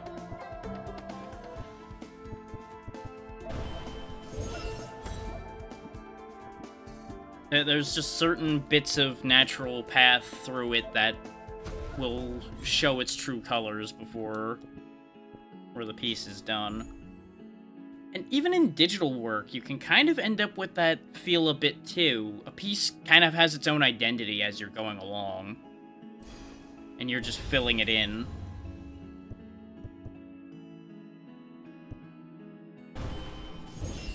I've tried explaining to people why I say sometimes when I've added something to a piece, it feels wrong. Because it just doesn't fit. It doesn't fit what that is. Even though it fits what the concept of it is, it doesn't fit that piece. Stop and think about what you're doing. And why would I do a fool thing like that? You reach the gate and then what? Do you think you stand a chance against the High Priestess? The Brink's Guardians couldn't stop her, even before she harnessed the power of the Blight. You don't have what it takes. You'll have more time to think about it back at the Sanctum. I'll make it quick.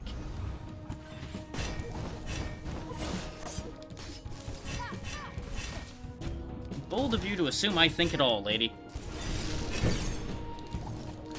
I ain't got time to think. I've only got time to do.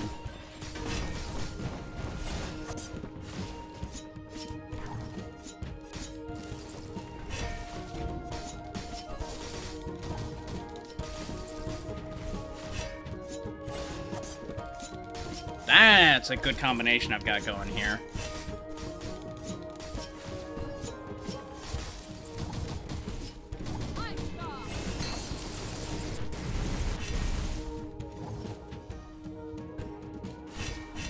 Wrong button. Oh, lost the tempo. Now I'm in trouble.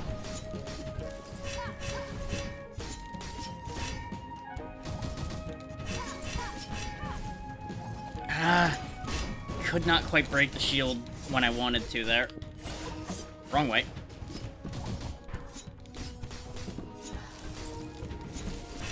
Damn it.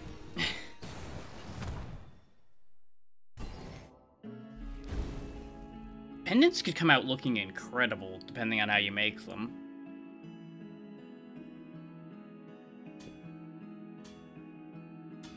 Now we can get the last weapon. There we go, we have all the weapons.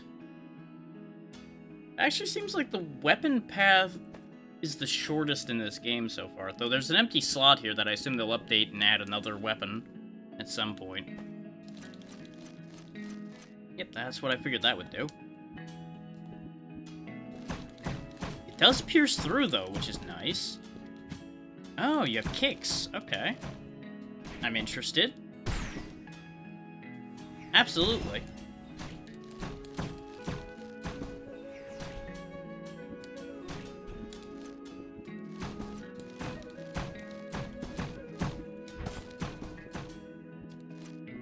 I am digging this bow more than I thought I would. But I also came into this with expectations for this bow, and my expectations were not entirely correct. There's a lot more close combat options to this bow than I expected. Before I go running off into combat, let me take a look at that. Ooh! These are all recognizable designs, but you did very well with them.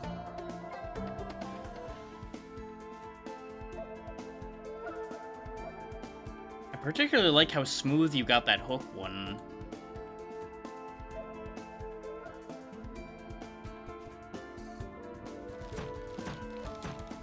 Like, that is very clean.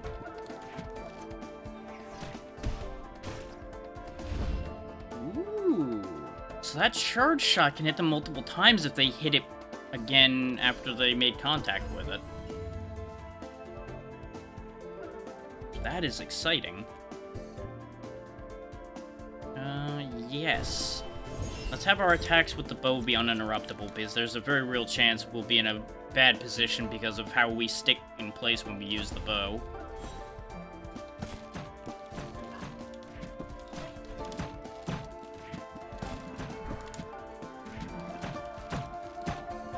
Look at this thing go. Ooh. That's a clever way to use that. Okay. I would have thought that was some kind of gem, or if that was just like a gap in there.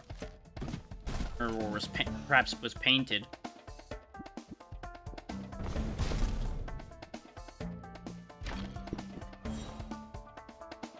Whenever you defeat a boss, gain 10% dust based on your current total. Oh. And we do extra shield damage.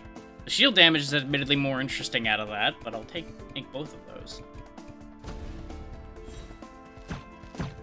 Ah.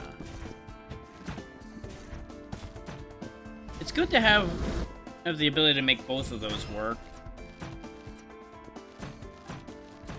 So I have to imagine pressure fitting the bone into the coconut probably was harder because the coconut would yield to the bone, considering the material hardness.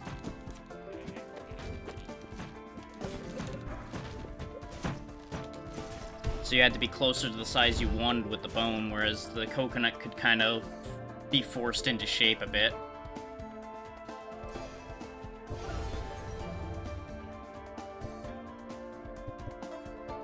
Let's try the Howling Bolt. Oh, there we go. I thought for a second I couldn't get the money now, and I was gonna be sad.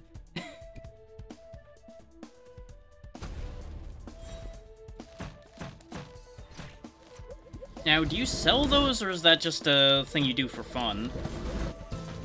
And more accurately, probably to calm down, because I can definitely see how working with things like that would be very soothing if it could work.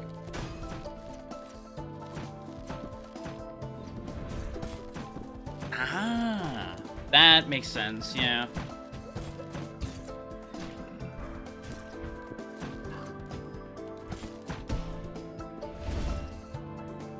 Good to know.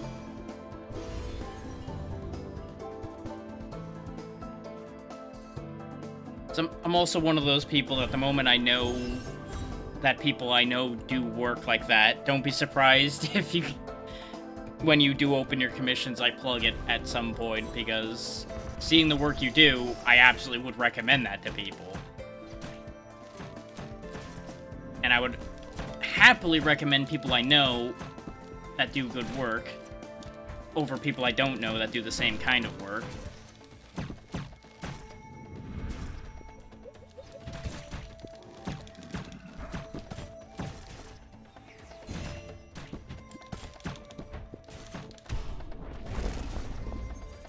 Yeah, this bow might become my new main weapon, because this thing is great.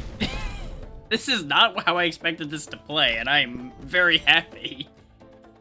Your stackable status effects can stack an additional time. Ooh. Oh! I have seen that, though I didn't play the Jak and Daxter games that much. I do know the item you're talking about. I did not recognize, but that does not mean I didn't know what you're talking about. That just means I didn't think about that.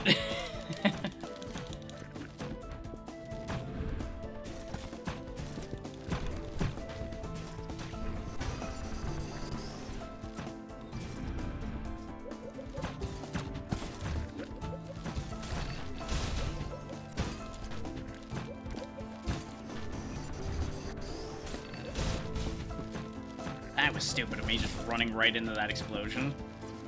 I'm like, it won't be there when I get there, it'll be fine.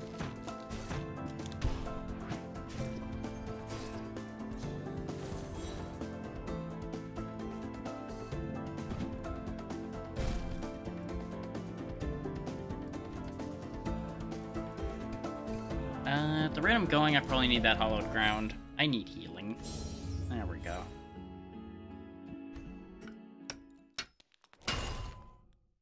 Yeah, let's try a Hidden Rift with this. This might actually go really well, or it might go really poorly.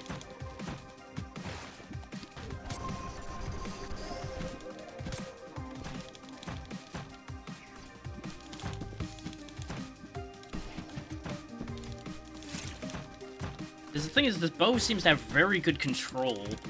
So I don't appreciate the fact that I don't have that many platforms in this layout here.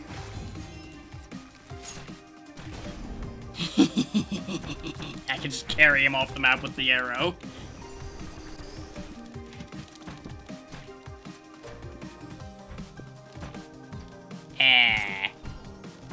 I mean, I can kind of see where they pull that logic from, but at the same time, people shouldn't make assumptions like that right out the gate, because that's a complicated concept.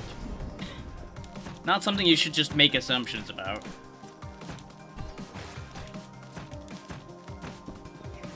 And that might also just be saying more about themselves than they realize.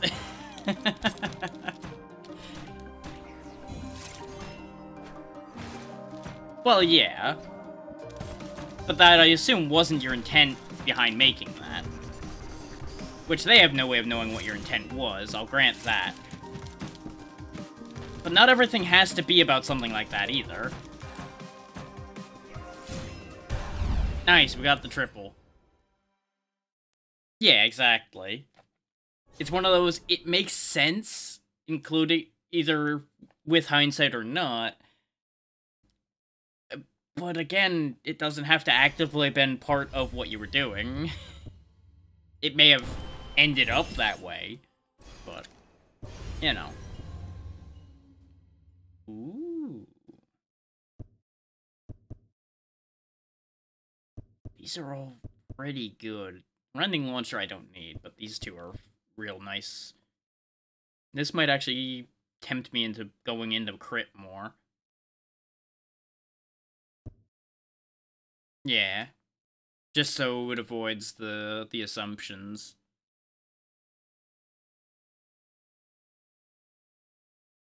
But, you know, if people want to make assumptions, they can think what they want. But I know that there's the worry that people will treat you differently because of the assumptions and things like that. So I understand avoiding that being more complicated than it needs to be.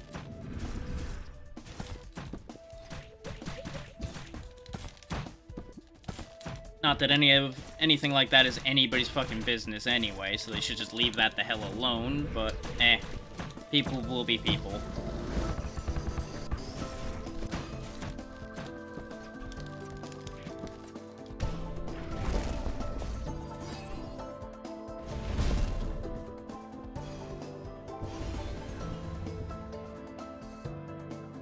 Okay, poise makes me deal more damage, okay. Ooh. I'm gonna take the increased damage because we're guaranteed to gain poise from shooting. Go ahead and get the full heal. This might be the one. We might actually finally get through on this round. Do I want the impervious dash? I could just go all in on poise, since I don't have anything on my launcher yet, either.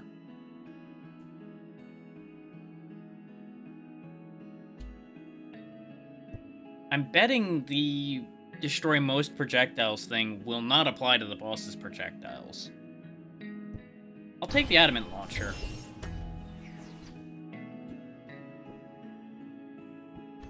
I don't know if this will work out for us, but this might be our best shot. I need you to understand something. The spirits will fail you. They will abandon you when you need them most. Let's see what they can do for you now.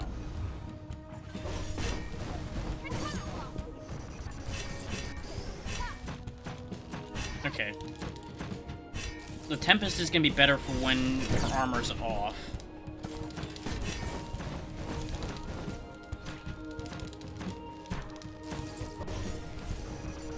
Because I can just do that.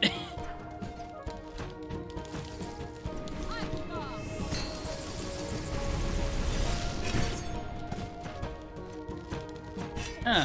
Who would have thought having range is beneficial in a game like this?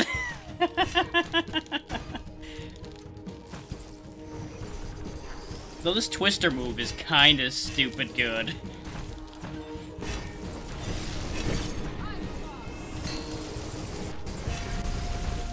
Got her. We finally made it through the first boss. It only took 2 hours.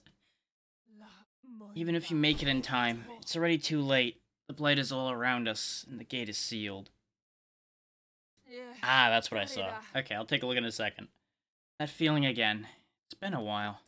This isn't over. Oof. Now we got another essence. Okay, now that the dialogue's done, let me take a look at that. Wow. If you didn't tell me that's coconut, I would not have realized that. Those are a lot more solid than I would have expected them to be. Or at least solid looking. I don't know how soft they are to the touch.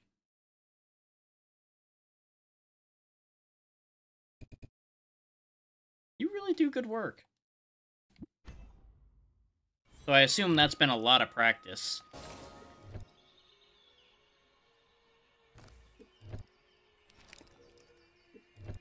Huh. Yet again, the old flame hungers. Incinerate essence, and you shall be rewarded. Ah, that's what essence is for. Okay. We build it up for this. Well, of course. It's a sliding scale of hardness for each material, basically. And they're all relative to themselves.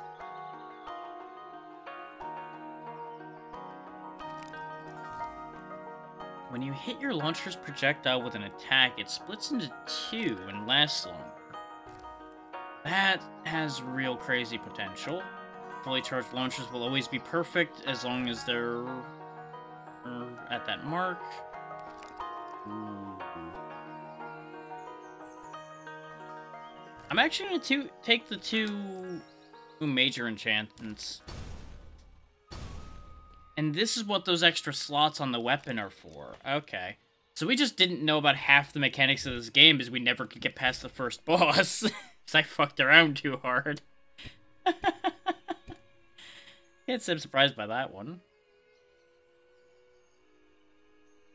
Okay. I haven't seen the real shell polished before. I've only ever, like, seen art of a coconut without the extra bits on it, if that makes sense. I've never actually, like, looked at pictures of a coconut that's been polished. But I can see the potential in the material based on what you've shown me there.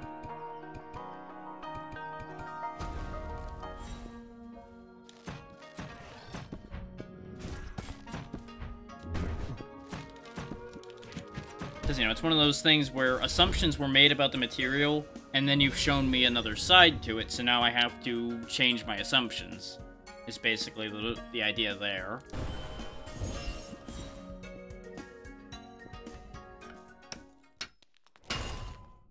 Ooh, another hidden rift.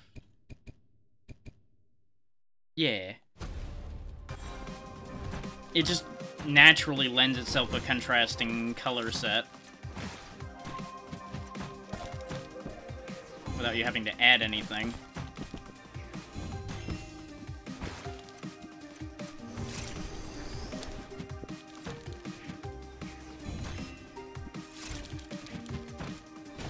There we go, got the spike I wanted. The whole time I was doing these, I was trying so hard to set up a spike just because it would be so satisfying.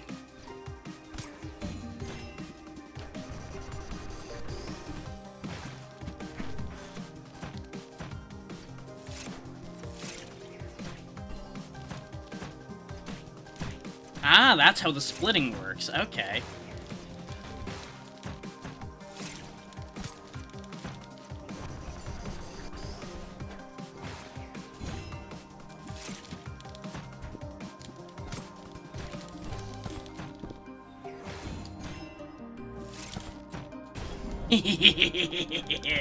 I learned a thing.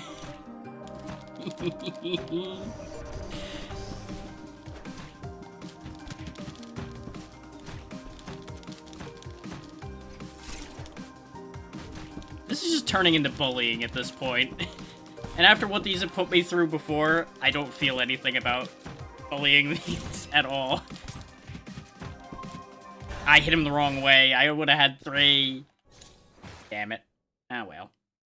I was having too much fun.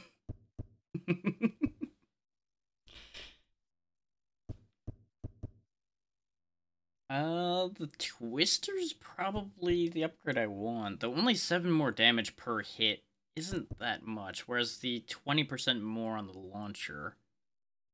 Yeah, I'll take the Twister. Because the Twister's guaranteed more. Yeah, that makes sense.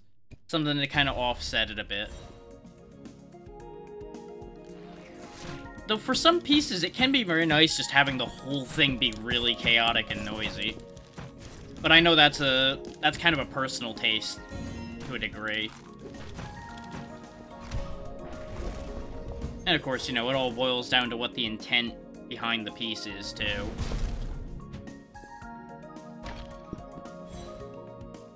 Ooh, get extra health when killing elites and extra launcher damage. Nice. This might be our breakthrough run, where we actually, like, fly forward.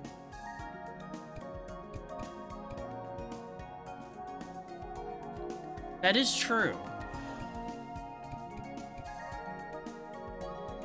I do like that idea.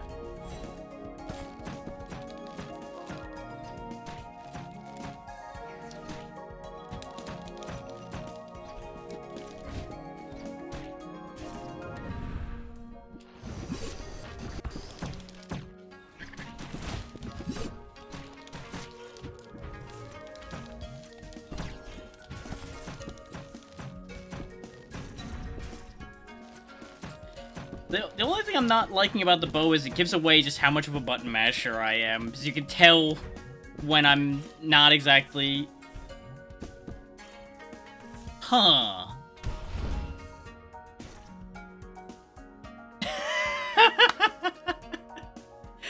Just watching him get juggled by that plant with no input from me was fantastic. That completely took me out of what I was saying. But no, the basic combo for the bow, for example, when you're moving forward, is what leads to that little hop and down shot. When you see that happening a lot without me meaning to, that's what's giving away the fact that I'm button mashing a lot.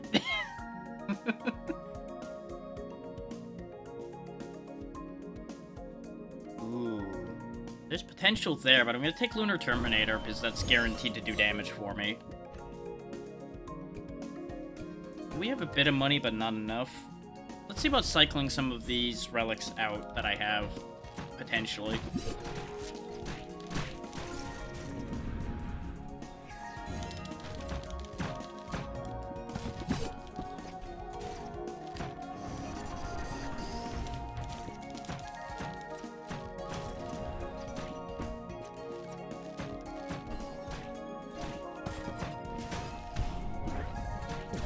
Definitely interested in seeing it. Enemies you slay in under 5 seconds reward 25 extra dust and essence, and our dash does more damage. I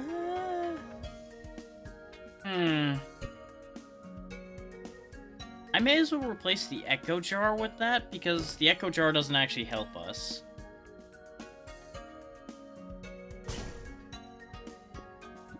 Because we don't actually have stackable status effects, I think. I may not be understanding the mechanics on that one. That one might be me being wrong. We'll find out.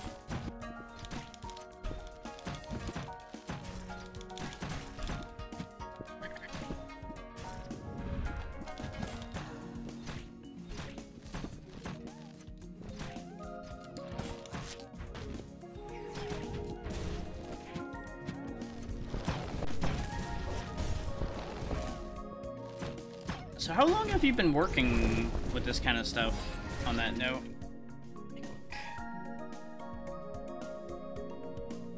Oh yeah! That definitely does make a huge difference. Because the centerpiece, for example, just becomes kind of noisy and you can't really tell what's going on there, but once you've highlighted it with the outline there, it's very clear what that is. It's the same kind of deal well, to a degree with, like, outlining for the pieces I do, for example. If I just leave the outline off, it blends with the rest of it. But if you put an outline in there, it helps it pop. Yeah. Because they're basically stop competing with each other, and they stand on their own.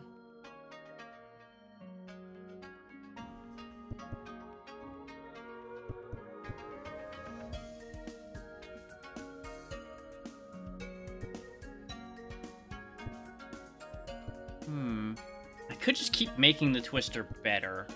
Let's take the across-the-board damage of the Terminator.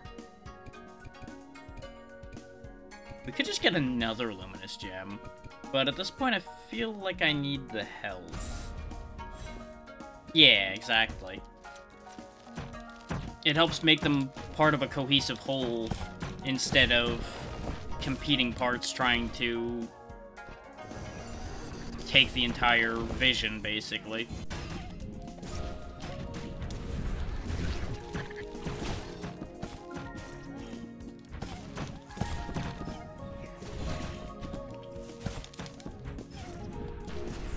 Damn it. I didn't realize that was gonna go off when it did. Well, there went our breakaway run. Still, that went really well. I think the bow is my thing here.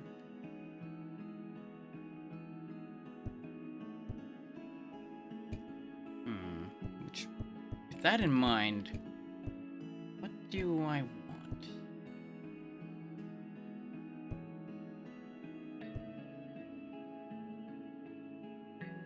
Canceling with the assist could be really good.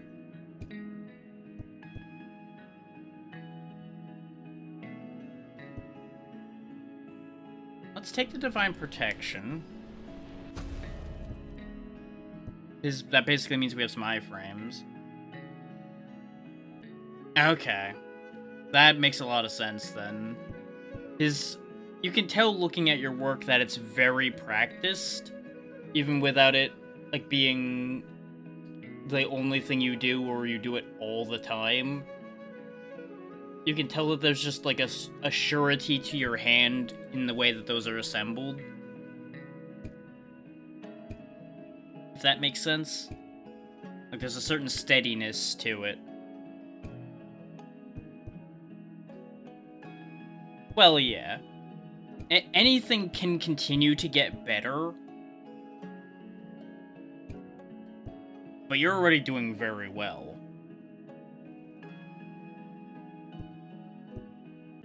Let's take Enduring Grit as well.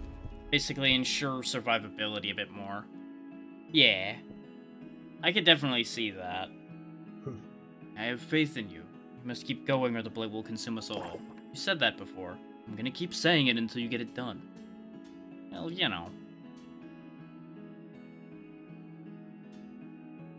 Oh, okay. Hollowed ground appears in the second section. Okay. Sure, actually, that's probably a good idea. Because that's, I think, where we went wrong, is we didn't have enough health anymore.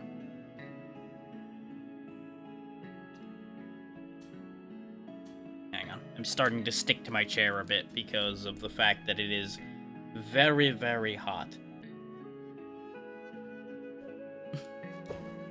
But, you know, heat wave across everybody's everywhere, so it's a bit of a problem for everybody. With how well the bow is going in mind, let's go ahead and get the Perfect Launcher Plus for it, too.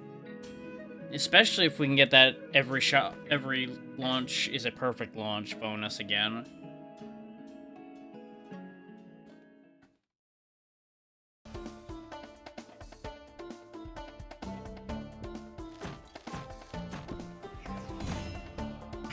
Just send him right off screen, just like, no, go away, Mr. Rat.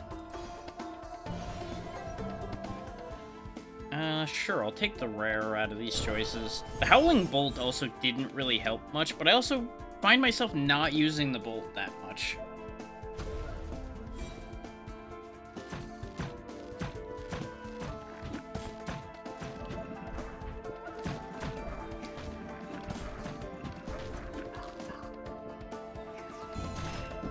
So, funny story about what just happened there. I was actually reading your message while I was playing well. The moment I looked back is when I started getting hit.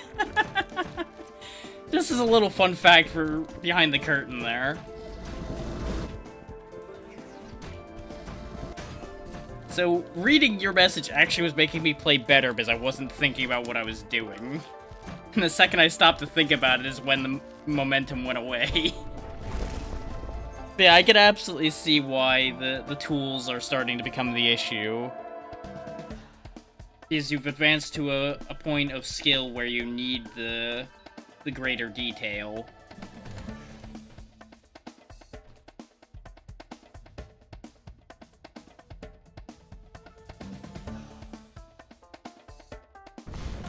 Now, is it the tool that's shattering, or is it the piece you're working with that's shattering, though?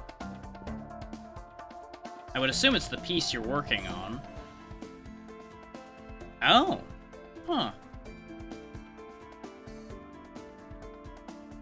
I guess with them being that thin, yeah, I can see any potential there. Also, this item is absurd.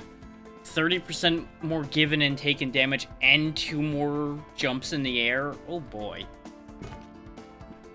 So I just have quad jump now. So, I am playing a dangerous game now. Yeah. As they start to steadily shake more and more, and that wobble will make them crack, and then the whole thing goes to hell. I had that problem trying to drill a very, very tiny hole for something in a material that I really shouldn't have been trying to use a skinny drill for.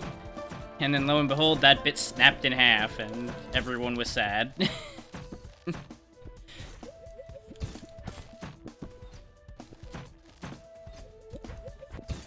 I forget the details of that situation. I just remember that drill bit snapped in half and it was just sitting there in the hole. Disappointing me and everyone else involved. All my attacks burning might be fun. We'll go with that.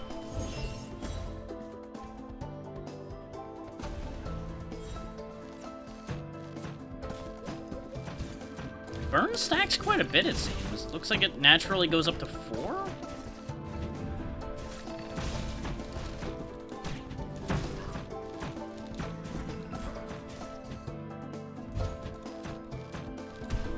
There we go.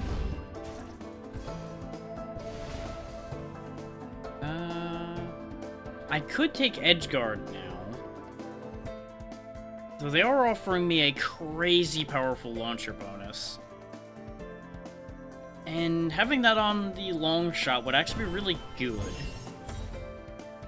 And it's also kind of funny having fire and ice side by side.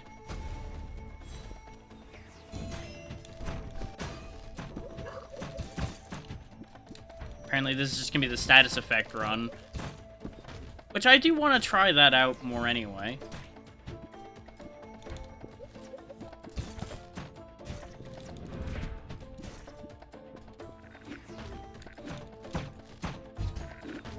God damn it. I keep trying to be greedy and go for a good power shot there, and I just keep timing it all just wrong.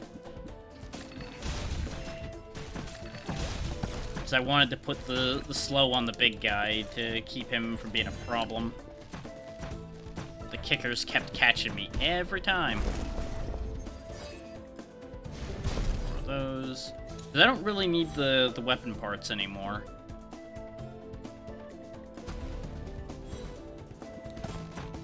Yeah.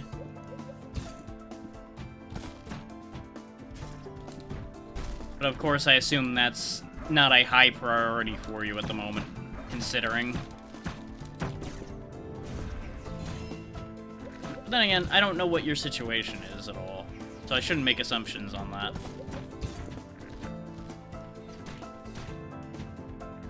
But considering the way things have been just in general for people, I would say it's reasonable to guess that you have other financial priorities.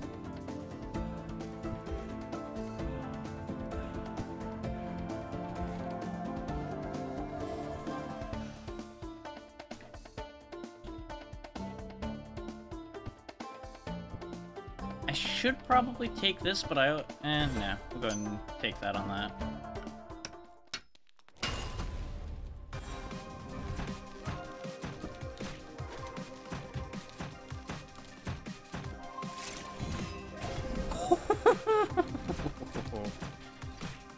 Yeah.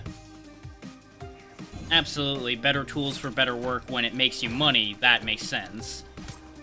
When it's just a hobby tool, it's not as much of a priority to get the upgrades done for it.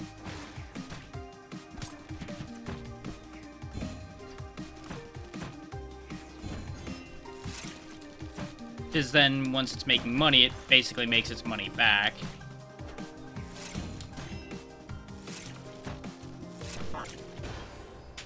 Good job, Brain. That was a great strategy I used there. Getting spiked. Threw all that health away and then got dunked. God damn it, me. The thing is, I was trying to be clever. I was gonna dunk him, but I hit the wrong combo, so I threw myself under him, which promptly got me dunked down the hole instead.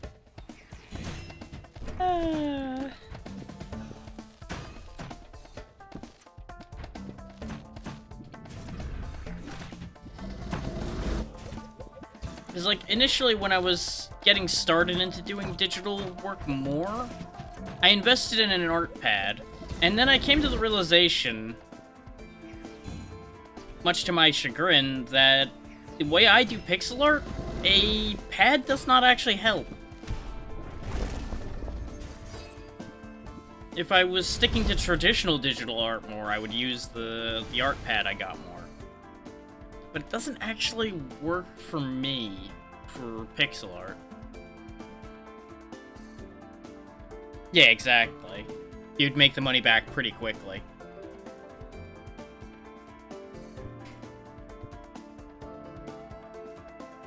Double stacks of burn could be nice, but them blowing up just seems like a great time. That I would see being very useful, yeah. It makes it a bit more comfortable on the hand. And probably feels more natural. I fucked that one up. Well, that one's on me. Got just ever so slightly too greedy.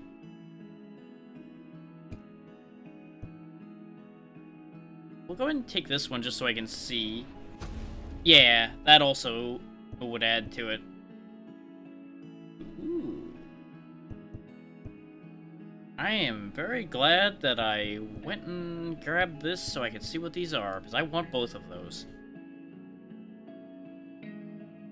Which that's the other thing with why it doesn't help me for pixel art so much with the pad, is because I also don't need to worry about pen pressure. But otherwise, in regular digital art, I could adjust the width of my line just through pen pressure with the pad. I've not found it to really matter to make the line of pixels slightly wider with pressure. But it depends on what you're making. That's the thing. I'm trying to use the wrong tool for the wrong work is what happened with the pixel art. Sure.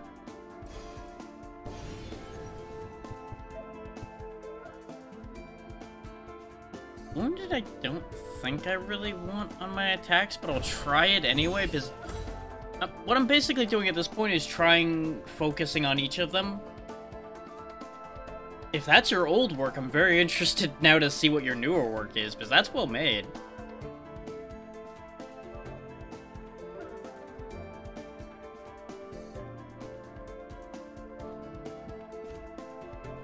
Which, that is one realm I have not stepped into, is 3D work like that. Well, yeah. And I can kind of see what you're saying with that, but I like it.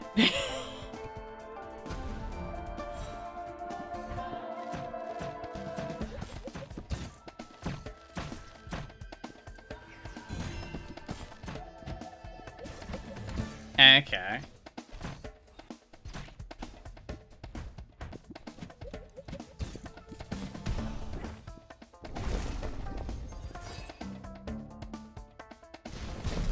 And did they end up keeping it and actually using it? Or did that actually never really come to fruition?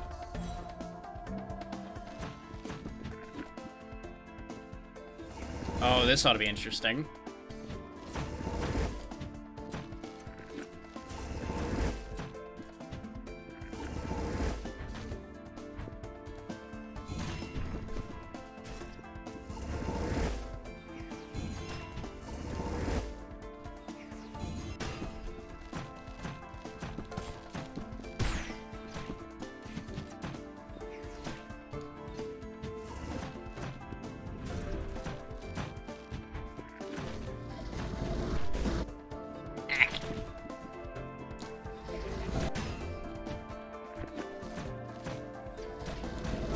Ooh.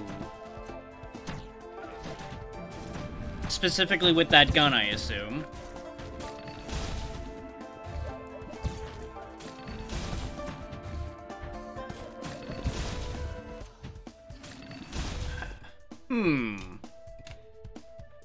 Because I've got one knee-jerk reaction to that, and I don't think it's correct, but...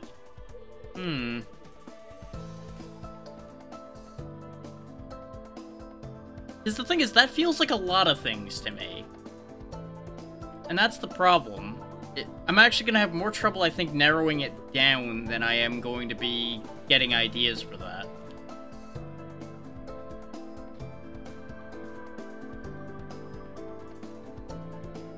Ooh.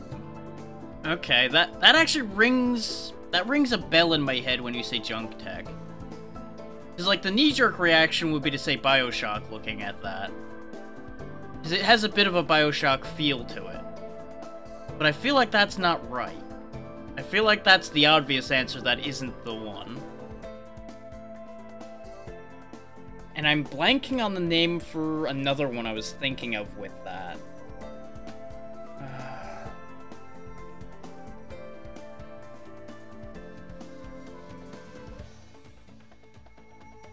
Because, like, the first two things that popped to my mind looking at that was BioShock, and I, for some reason, get a destroy all humans feel from that, but I think it's just because it looks like a blaster, and that's not relating to what you were told to be inspired by at all. Yeah, I didn't think so.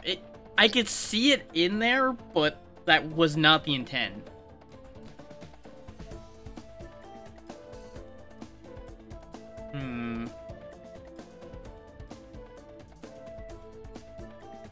The biggest problem I'm gonna have is the fact that the moment I try to reach for information, my brain starts fucking hiding it. So now I'm having trouble thinking of the names of the things I'm trying to say.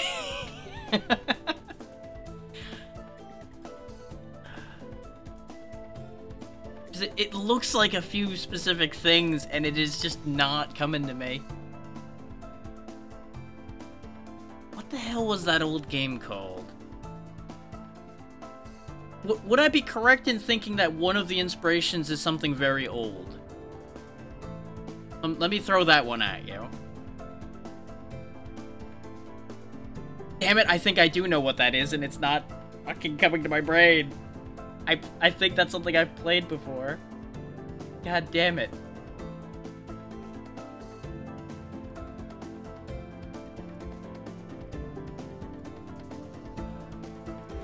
His Armed and Dangerous wasn't on PS2, I don't think. That was an Xbox game.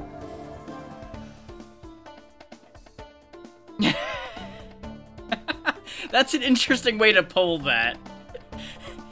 But I think you're right.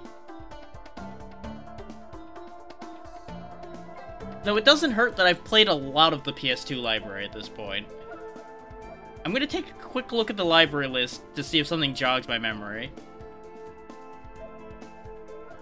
Because I'll probably be able to pull it immediately the second I see it.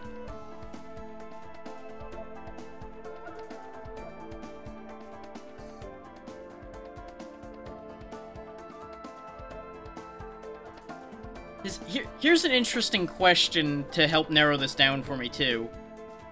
Is it something people would have expected to... Would you expect people to have played this?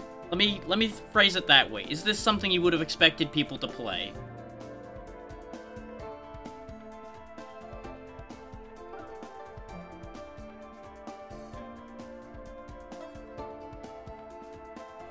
Okay. That helps narrow it down immensely. Because there's a handful of things on the PS2 people would have expected people to play.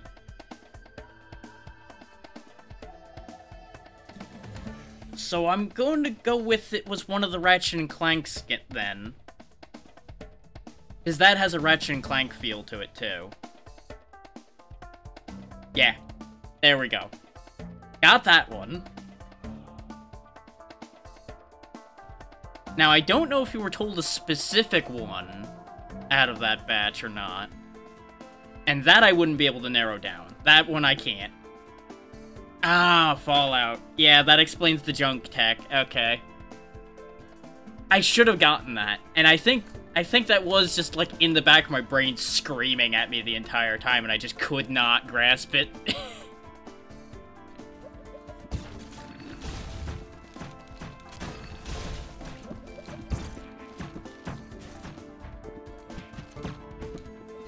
I think part of the thing is that some of BioShock's designs hold an inspiration from early Fallout as well to a degree. Because all that stuff kind of melds together as you move forward. So that might be where I'm yanking that from. Though BioShock was more inspired by System Shock than by Fallout, but there was some in there.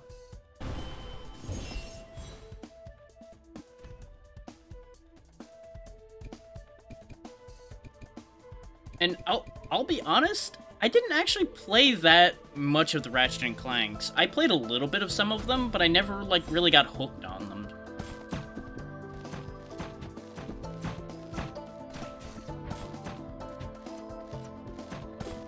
'Cause I didn't grow up with them. And I think that's where the change is for something like that. But I would say you hit those notes very well, considering I was able to pull at least close to that. And I don't know you enough to be like, yeah, I see your thoughts in this. It's like, no, I see the inspirations in here.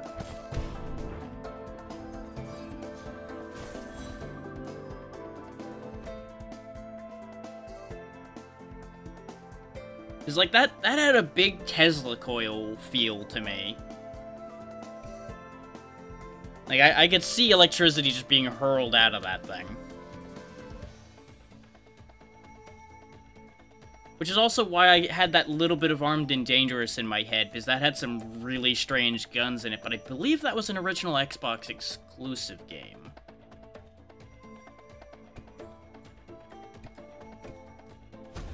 Yeah. That is definitely true. It kind of took a turn as they went. Though some of that stayed. At least from what I remember.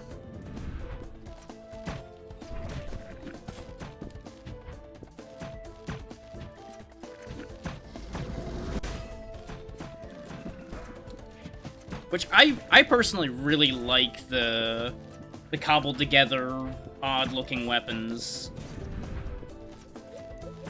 I haven't really tried any of them or seen much of the newer ones, so I can't really speak to that myself. But I've definitely heard numerous times that fans of the earlier games did not like the new ones. So, that does not shock me. It's one of those things where they made a lot of changes, and not all of them for the better. There's just a certain charm to them, and it's a very creative style, usually. At least that's the appeal to me, because it's unique.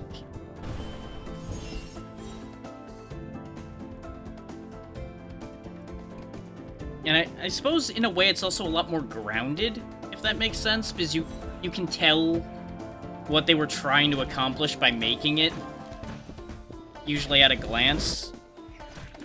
They may not have necessarily accomplished what they were aiming for, but you can tell the intent of something.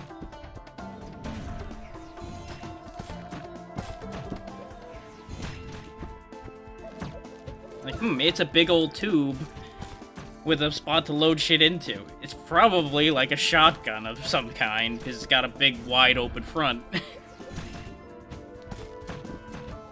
Think like how a lot of things would render a blunderbuss, for example.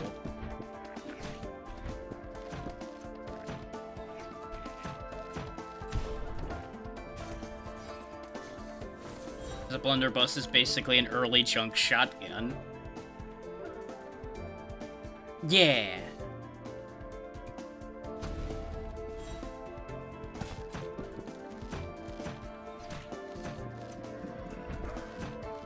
Which, that's actually an idea I toyed around with as a concept once upon a time.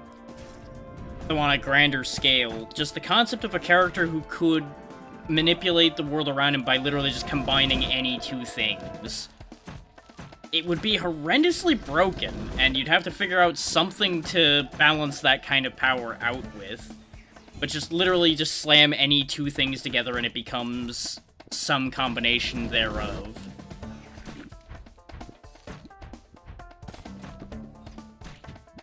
I would play that in a heartbeat.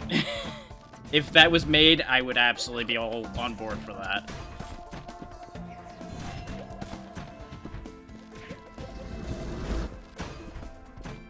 Which I know there's a couple things with a similar feel to that kind of thing, but I don't think there's anything that quite hits what you're talking about in the 2D platformer market. At least not that I can think of.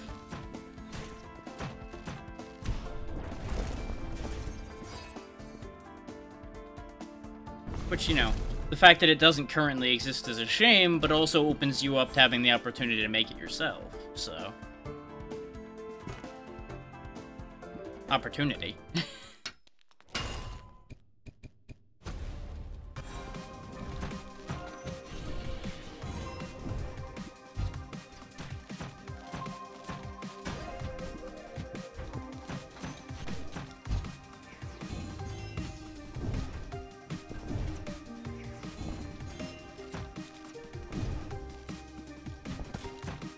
Trying to play keep away from this guy because he'll hurt a lot.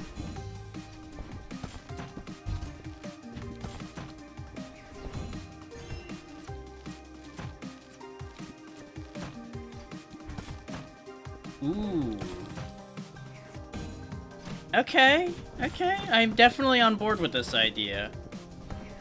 You've definitely got my attention. Both because I do like the idea of the little frilled lizard to begin with, and all of that. Okay.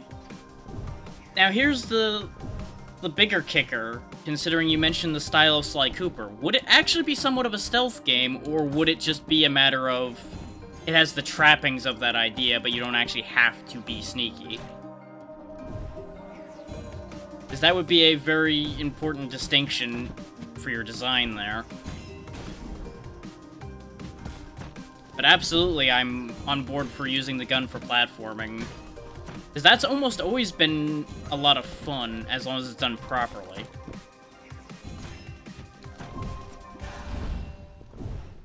So that also adds the extra question of, by using it for platforming, do you mean that you have, like, special ammo to do a variety of movement? Oh, okay. Okay. I could also get on board with that, too. So I'm trying to figure out if you're, like, aiming to use the kickback of the gun, or, like, an ammo system, or what you mean by platforming with the gun. Because I could see both of those working. Or actually having both in play at the same time, so you have options. So that would be hard to make work perfectly satisfying. Yeah, kickback for a speed game idea similar to Dust Force would absolutely fit better.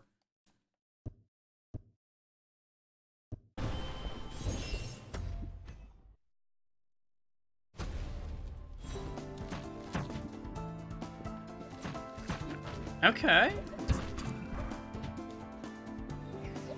That way you have to make the judgment call between taking the time to kill an enemy and avoiding them to save time.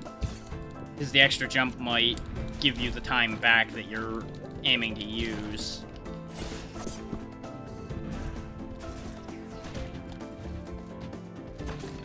Having a lot of in-the-moment judgment calls like that make things like that very satisfying. Because it makes it feel like you're actually making the choices rather than going through the motions, if that makes sense.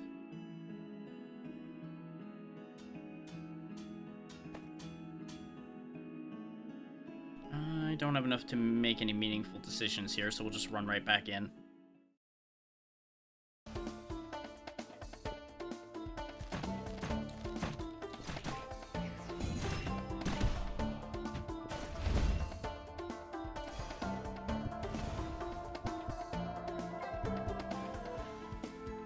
We haven't tried the flamethrower, but I'm interested in the flaming bird dash. Okay, it's got good reach. Not a screen-wide thing like I thought it would be, though.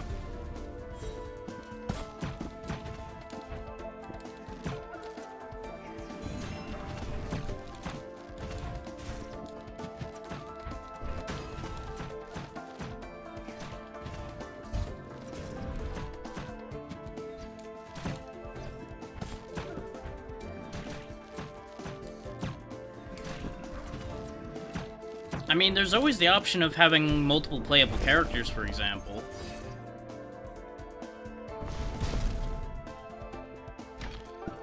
That way you could have your cake and eat it too, it just would add to the extra work to be done. Spirit blessings you find have a 20% chance to become pre-equipped with a luminous gem. Yeah.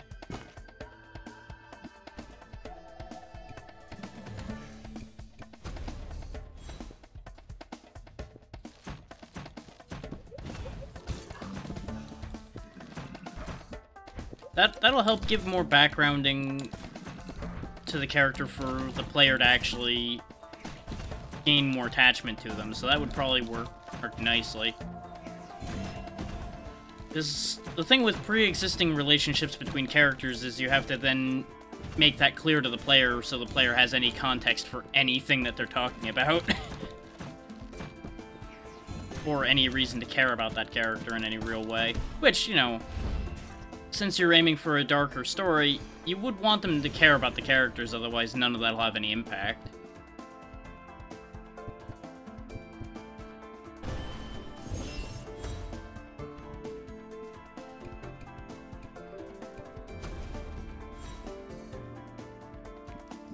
Could go either way on that one.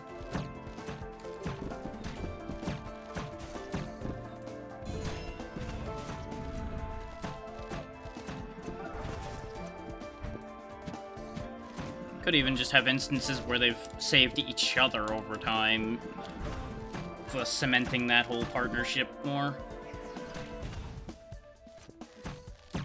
If it even becomes a partnership, which that's a whole other layer of things to figure out.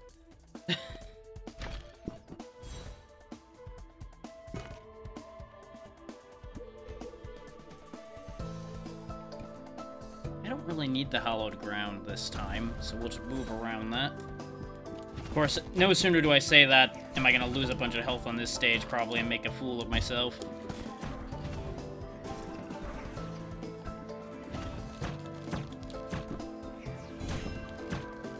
I really appreciate the interrupt that dash has now.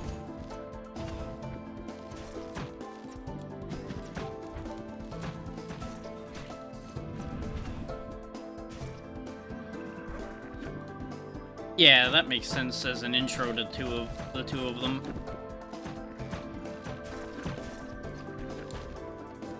And to be fair, it doesn't need to all be written right away, either. You can kind of form as you're going a bit.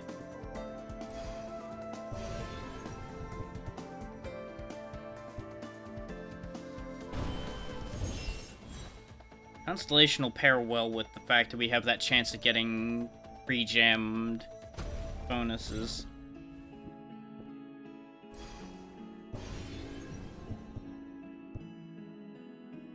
There we go.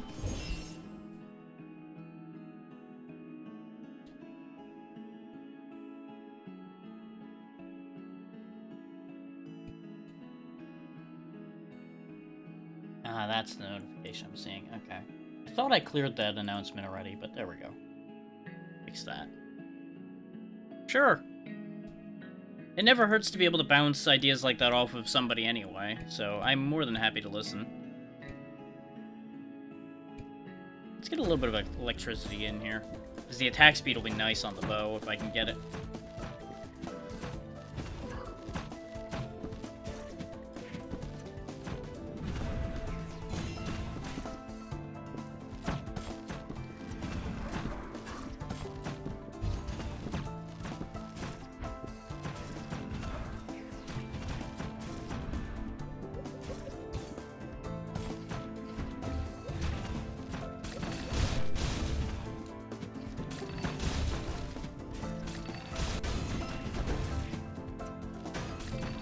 And it's also possible that somebody out in the audience might have a great suggestion along the way as well.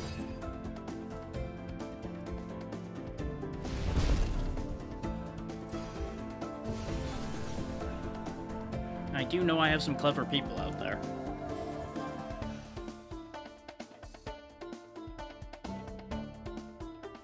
Okay. That's an easy motivation to pull for that, yeah. You can get behind that.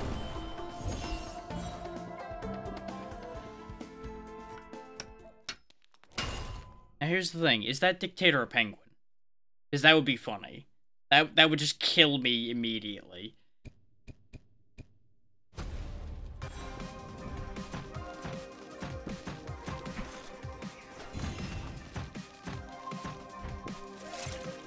It's just the simple implied comedy of bird what cannot fly hates all things that can fly.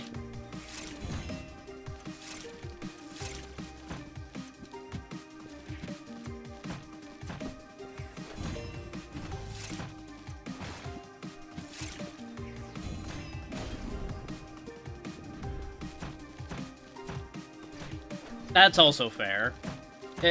Going too far into the easy answers isn't always the right choice, yeah. Because you do have a lot of angles you could take where it'll immediately make sense to people, and you could also just go weird with it, and it would still work.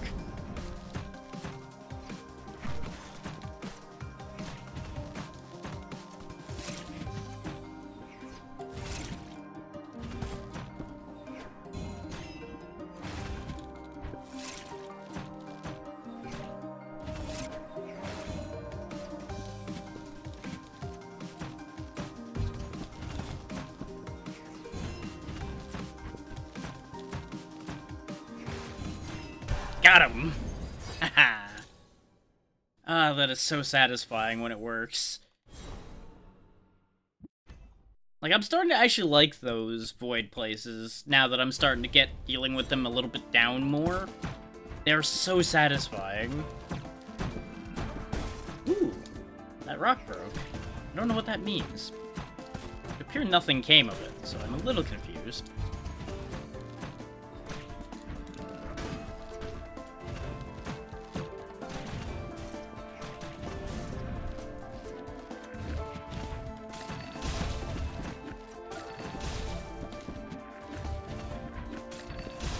Now, if you want a surefire way to catch me as a player, for example, have some weird mechanics going on. Anything you would not expect out of the genre it's in probably will get my attention.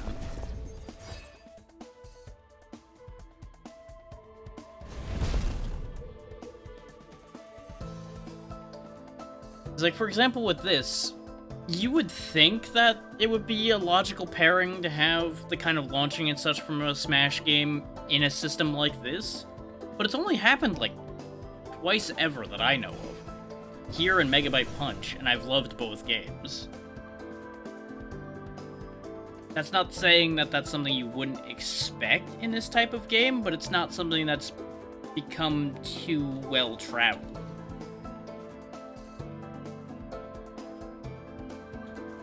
It's not overdone. Which is the same reason why what you were talking about with the gun-based movement, that caught my eye, because it's only been done a couple times. It has been done. I've seen it done. But it's uncommon, which is good.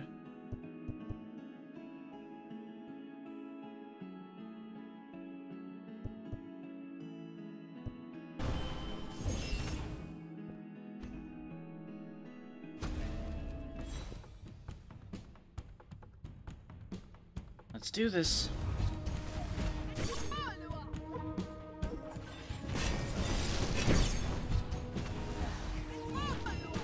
Ow.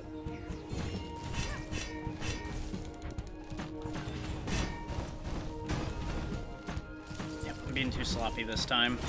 We might be in trouble. I'm assuming those pink numbers I'm seeing are from the wounded status I'm doing critical damage, so I guess we don't actually need crit rate, necessarily?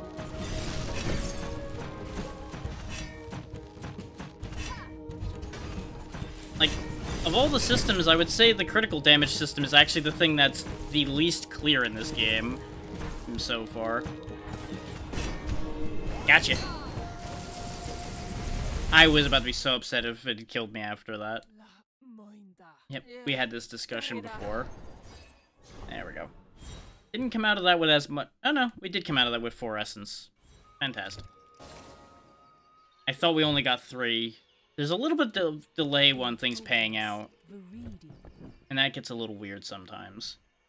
When you use your perfect launcher, a second projectile is fired in the opposite direction. Ooh. And I've got the fully charged is always perfect option again. Some attacks have an optimal point of contact that deal... Ooh. I didn't know there were sweet spot hits in this game, too. They put so much into this.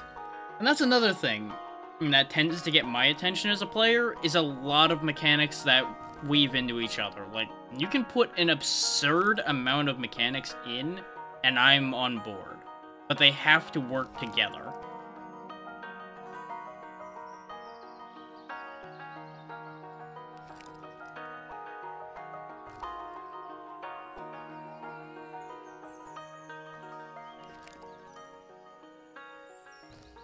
Okay. So they went for cruelty rather than killing them. That sounds about right for a group operating into that logic.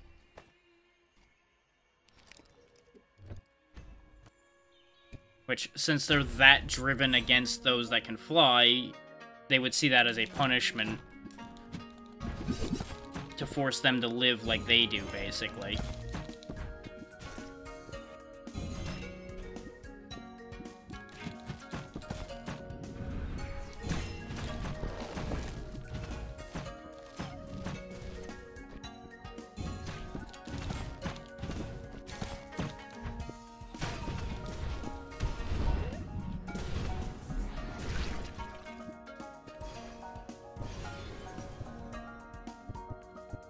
Go ahead and take Wolf Punish. Okay.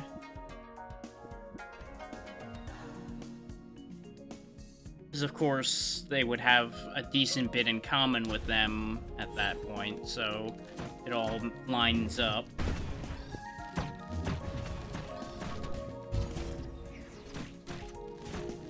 And plenty of reason to be out for rebellion at that point.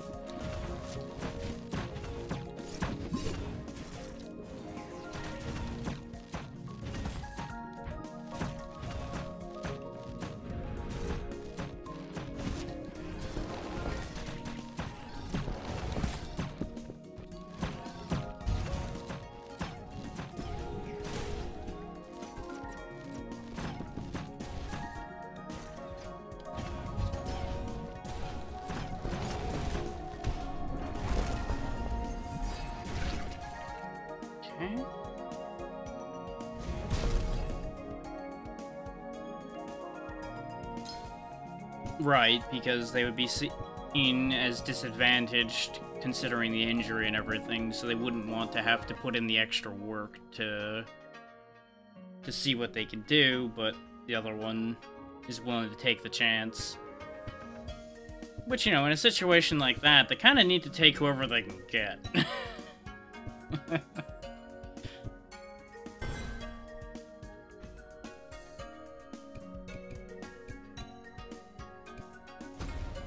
and take the extra health at this point.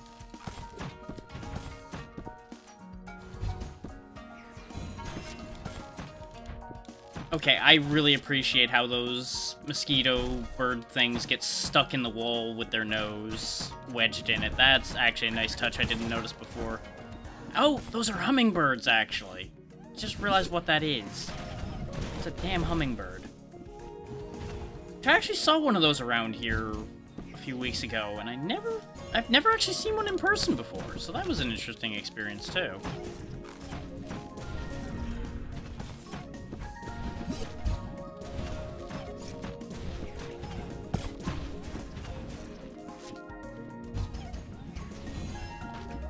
Yeah, a rebellion like that would inevitably lead to civil war, more or less. It's very rare that those end in a peaceful resolution.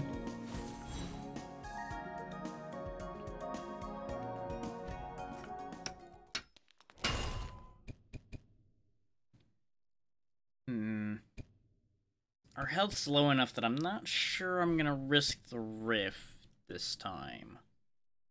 As much as I want the rift, I think I'm gonna avoid that one. Not that fighting these things is much safer at this point, but I at least know what I'm dealing with and what I can do around these. Oh, of course. That's pretty par for the course with that kind of thing, too. They're all out for their own ends and own advantages from a change in regime.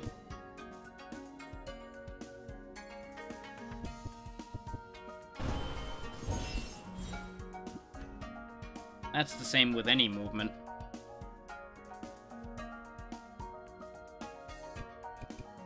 We can afford the shop, so let's hit the shop because I can get the heal and get something else. Ooh, I could actually get...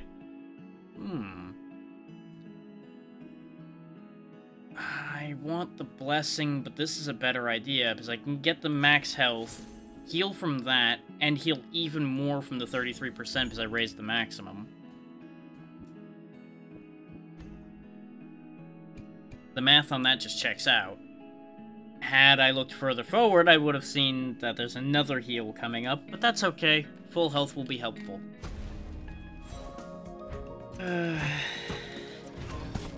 This is why you look ahead, rather than just doing things. Remember, kids, don't be like me. Pay attention to your surroundings and look forward instead of dealing with things as they come.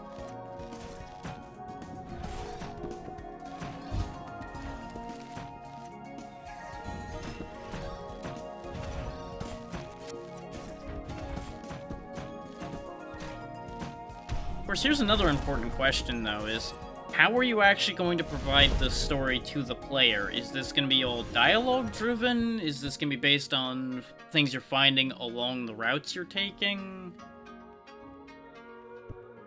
Or have you not gotten to the point where you're thinking about methods of storytelling, you're just framing out the actual plot itself? Because the method of storytelling is going to be vitally important to this.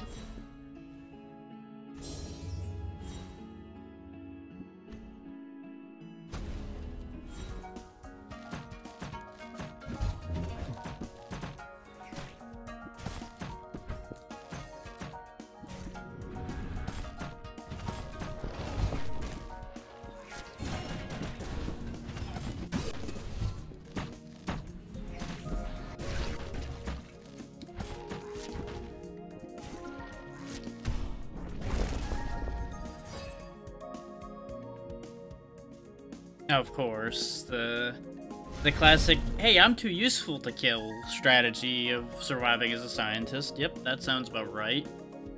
And I can definitely see how that would work, and it gives you a lot of freedom as far as the way the wings get fixed. Because if you really wanted to lean into the junk tech angle, you could have them actually cobble together some scrap wings for them. And have it, like, get better over time. Where they develop a better method for it as the game progresses, so you can actually have progressive upgrades for them. And have them fit in universe.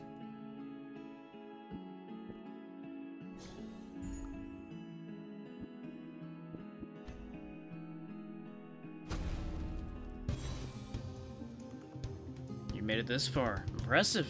Unfortunately, we can't let you advance any further. Soon you'll witness how true warriors do battle. Ready your weapon. 3-on-1, huh? I like those odds.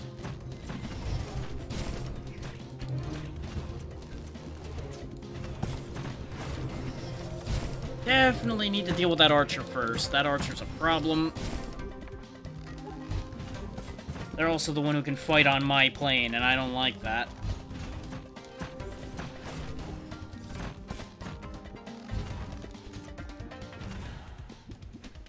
The spear guy doesn't seem to be much of an issue out of the three. At least not for me. It is interesting how just trying to fight one, I'm ending up hurting all three. Relatively evenly, actually, somehow. Ow, God.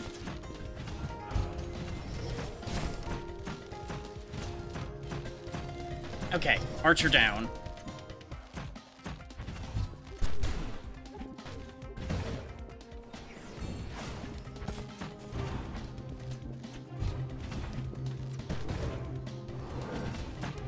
Ooh, they got stronger, because of course they did. Damn it! That is a lot to take in with all three of those coming at me. Okay. Because of course, things are going wrong, so they use them as a scapegoat, basically, for why things have turned. Because, you know, well, why are you focusing on this when everybody else is dying? Meh.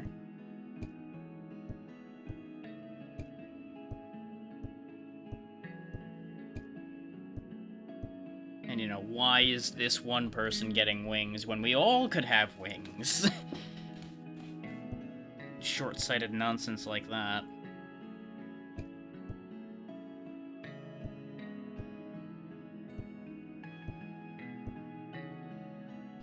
Let me grab that to see what's behind that. Not available yet. Okay. Ah, okay, so anything past tier 2 is not available then. Okay. We're gonna just take all of these. We'll finish that one off. Ooh! Flame radiates a fierce glow. Well done, Omen Forged. This mask's powers shift like the phases of the moon. Take it and use it when the time is right. Yeah. That is true. So I've got another mask. How does that work? You say to use it when the time is right, but how am I to use it when the time is right when I don't know how to use it? Wow, there's a lot of information in here that I did not even consider.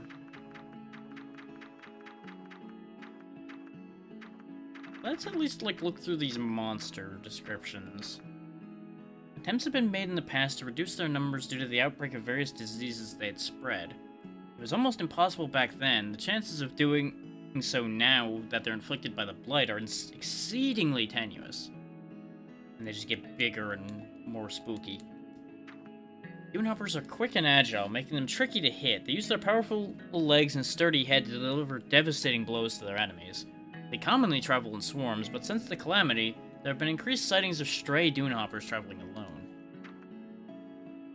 These pesky insects are extremely common around the outskirts. They're relatively small, and their ability to fly makes them even harder to hit.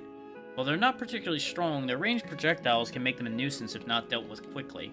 Definitely seen that. Among creatures infected with the blight, they are by far the most effective at spreading it across their respective region. In winter, they shed their armor during a deep hibernation that lasts throughout the entire season. Due to the high value of their armor and their diminishing numbers, it is forbidden to hunt them unless they're infected by the blight. If you ever meet a warrior covered in such armor, know that they were either extremely lucky or that they were breaking the law. Their small heads are protected by a giant coating of sturdy shells resembling shields. While they were among the most vicious encounters one could have before the Blight, the danger is now incomparably greater. It would be unwise to approach them from the front, though bravery certainly has its rewards.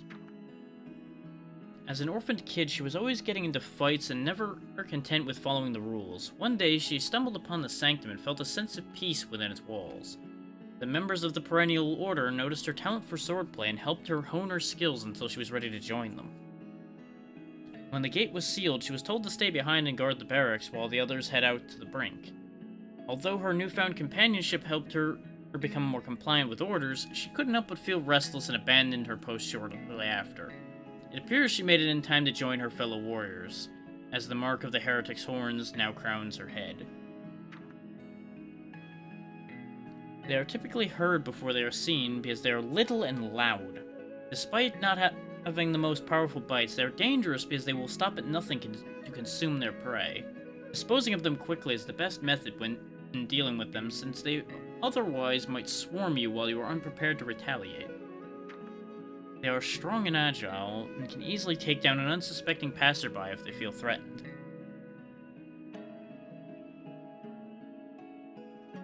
I thought that, but I didn't want to assume that.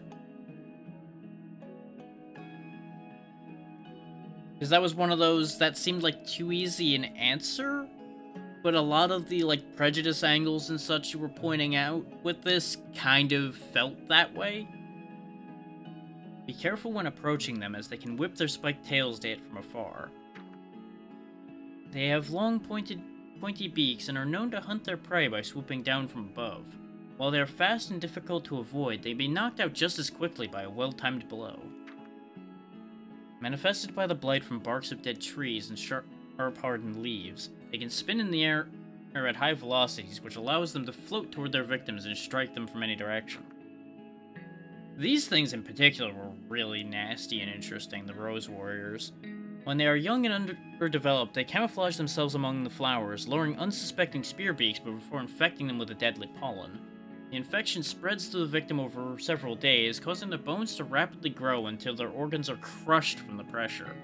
Based on the unusually large size of the bones discovered, it is assumed that its effect continues even after the victim is deceased. As they mature, Rose Warriors lose their ability to release pollen, but make up for it by fashioning improvised weapons from the remains of their victims. They remain as deadly as ever. And actually, yeah, you can tell that that's a spearbeak's beak and head there, actually. Yeah. There are prejudices in almost everything, so a story like that people can resonate with on a lot of different levels. So that'll work for that just fine. They contain a highly explosive material protected by a delicate husk. While their outer shell provides perfect insulation for its fiery insides, it can burst easily when applied enough pressure, causing an explosion. And of course, there's the host for them. They are unable to survive for very long without sufficient heat to keep their temperature stable. Therefore, they formed a symbiotic relationship with the boom bugs. Usually, boom bugs would occupy a single host for extended periods of time, as its stone exterior provides natural protection for them against the elements. However, the blight has been documented to cause hosts to excessively eject the boom bugs inside them, preventing them both from reaching maturity. They are ferocious warriors with a thirst for combat, and with sharp blades of thorns that extend from their hands. However, their most fearsome trait is their indomitable spirit. They never back down from a worthy opponent and will continue to fight until their last breath.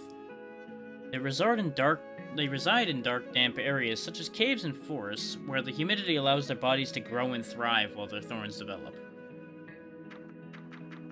And of course, there's a lot more left. Oh, and there's also ones for the specific blights.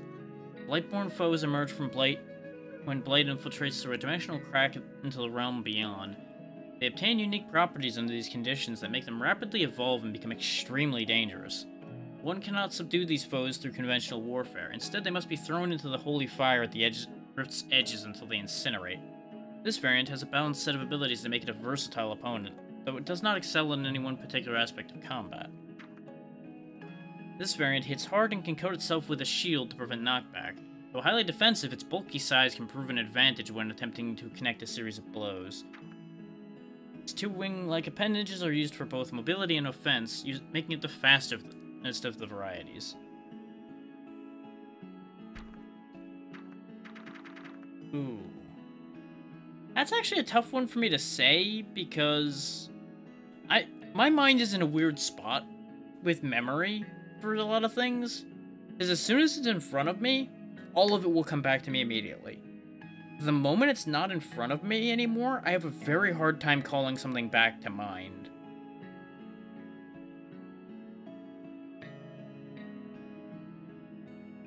I've read a lot of dark stories. These as well. Like, I will say some very compelling stories came out of the Tales from the Nightside series. These are books. And that gets very dark. But it kind of, like, dances on how dark it is. Kind of, like, half dodging the problems, but also leaning into some really horrendous things. I keep hearing that Spiritfarer is very good, and I've been meaning to look at it, and it just doesn't happen. It appears you've earned the spirit's favor. Each of their masks can be used to your advantage. How? How use mask? That is the thing I was trying to figure out, and you still haven't told me, game.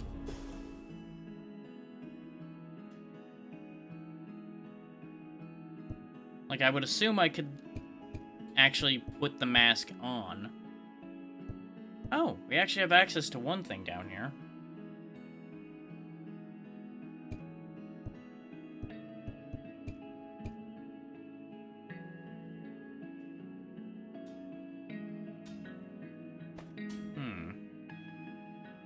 Because there's not, like, a pedestal for the mask anywhere.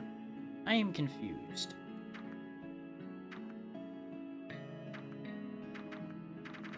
We actually still are missing a couple of their blessings, too. Wow. Oh, there's combined if... Oh my god.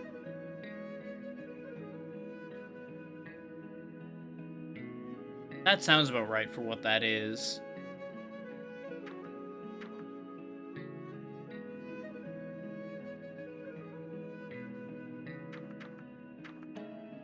My mind is currently kind of blown, realizing I actually have to get specific combinations of abilities for some of these to show up.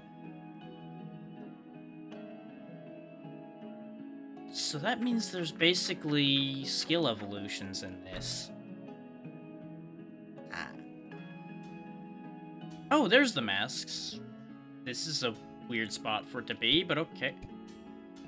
When you pounce, advance 50% of your dash's cooldown.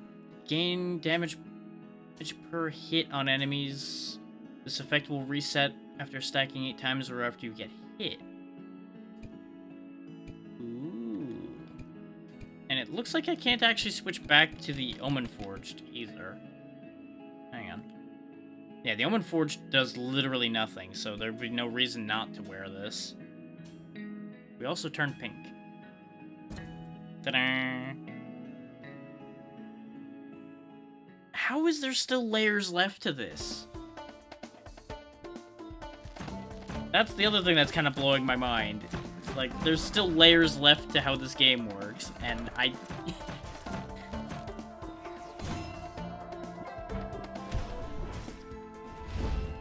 That is crazy to me. That is a sign of a very powerful story if you're still compelled to keep going while all the tears are running.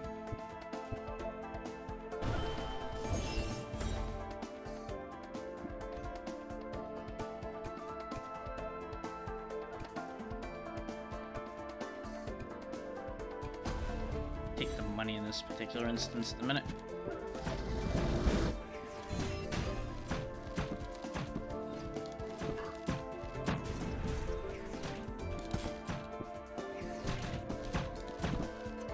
The fact that these combine does explain why things happen the way they did before. Okay.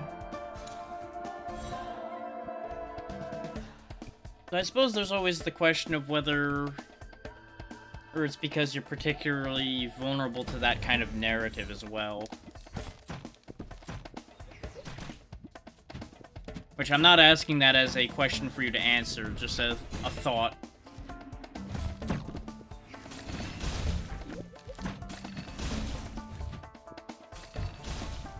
Because different narratives will, of course, affect people differently.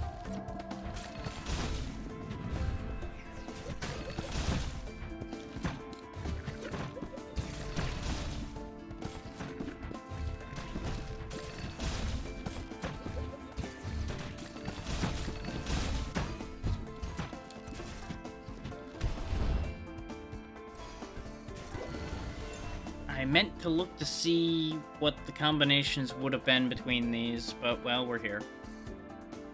Yeah, exactly. That's the kind of thing I mean. Which, to a point, I feel like just about everybody has experienced loss on one level or another. So that's something that would generally hit either way. But it depends on the degree of loss you've had that will make it hit harder than it might for others. Torn between these two. We still haven't tried the flamethrower. Okay.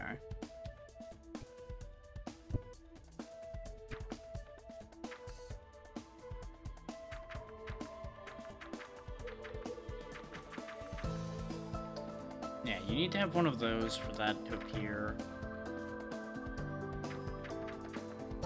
Yeah, we're actually missing a lot of the fire one. Ooh, we actually have something that'll show up now, thanks to having Dowsing Launcher and Scorching Bolt. Okay. So a lot of those seem to be self-explanatory enough that I don't need to worry about it. And they have multiple options rather than being super specific. So I won't actually sit there and read through that then. We'll let things happen as they happen.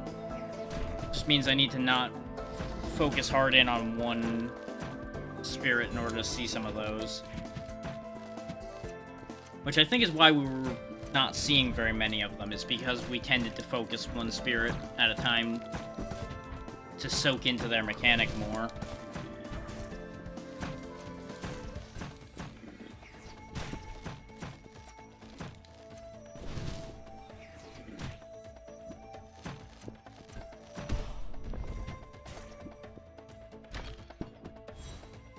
Okay, we got the heal for money thing. Very good.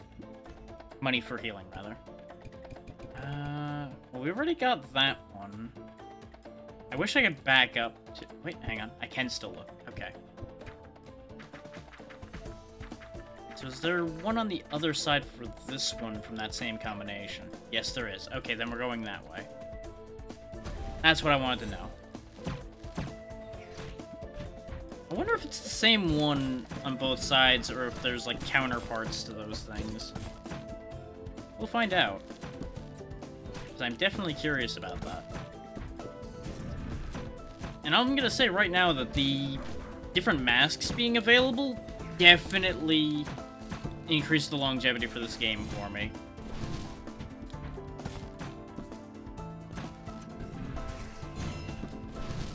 Because basically the different masks mean there's going to be yet more play styles to try out.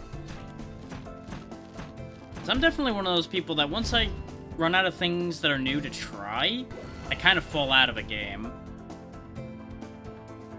Is this the combined thing? I mean, it's definitely something I'm going to take. I just don't know if that's the actual one I was trying to get. No, it wasn't. That just needs Dowsing Launcher. Okay. So that was a good one to see, I think. Let's go ahead and buy another thingy.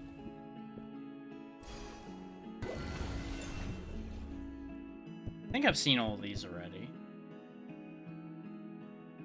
take smelting strength. Yeah, that probably made that hit a lot harder. That would make sense. That's a no requirement one, okay.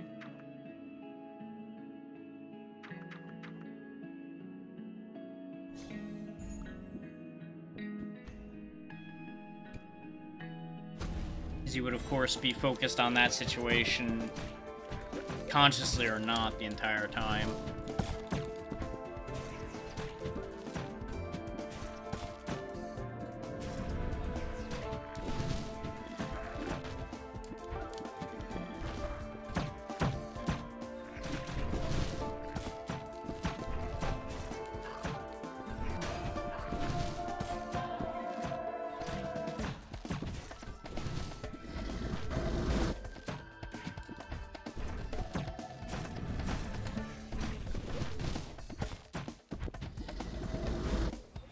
That would also do it, yeah.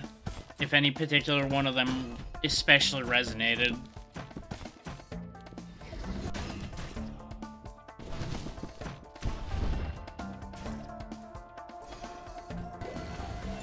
Ah, okay, you can tell which one is the combination one because it literally says on its synergy, which means it's probably the same on both sides.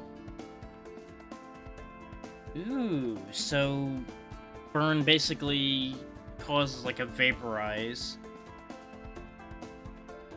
Oh. I assume... Would that be because you were putting off doing that, or was it just far enough down the line? So I don't know if you, like, choose what order to do those in or not.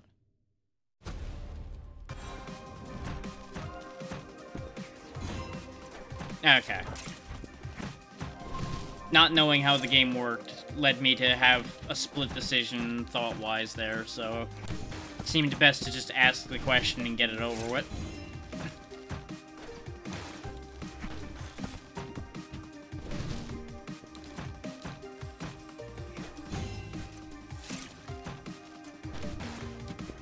I don't have nearly as much power right now, and he is kicking my ass.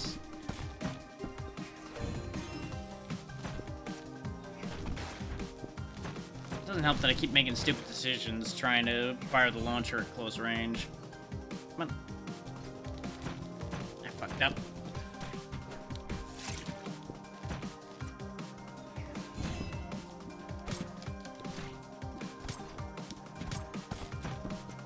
Okay.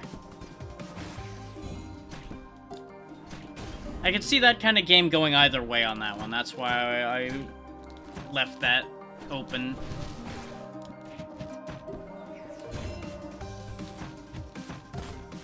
Ooh, that's a bad position to be in.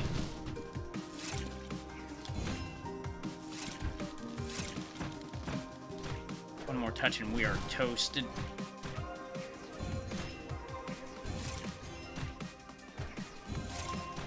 Nice!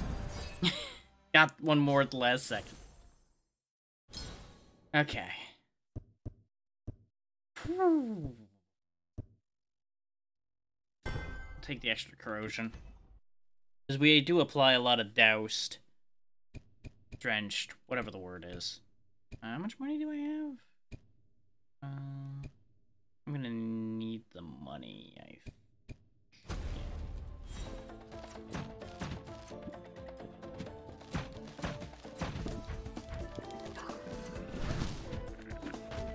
Shit fire.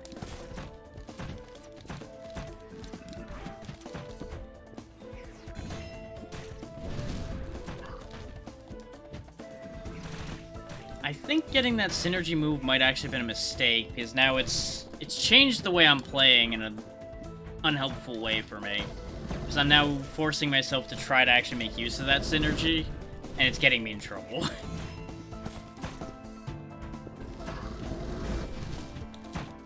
Which, it's not actually forcing me, but my mind has decided that that was a good idea.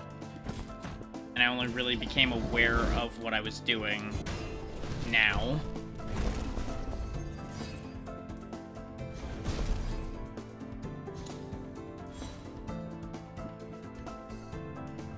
Still, we made it through. We're okay. I can buy the heal. I know I said I wasn't going to keep looking at this, but curiosity. Is there a fire and lightning combined? There is. But I don't have the other half of that yet, so that doesn't actually immediately help.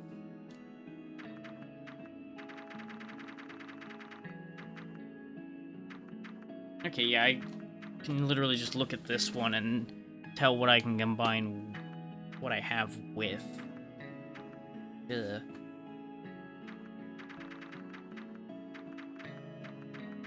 It's a pity it doesn't say on this one, like, hey, combines with this.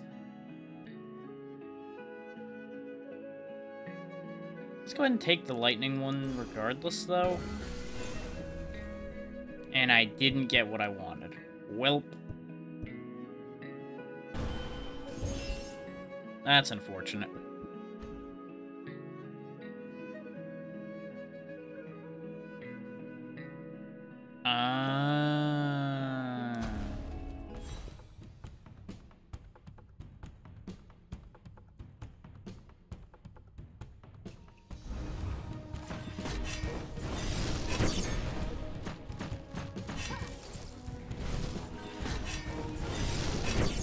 Which there can be a lot of situations like that where unless you know what a specific condition is or anything like that, it'll be very easy to misread a situation entirely.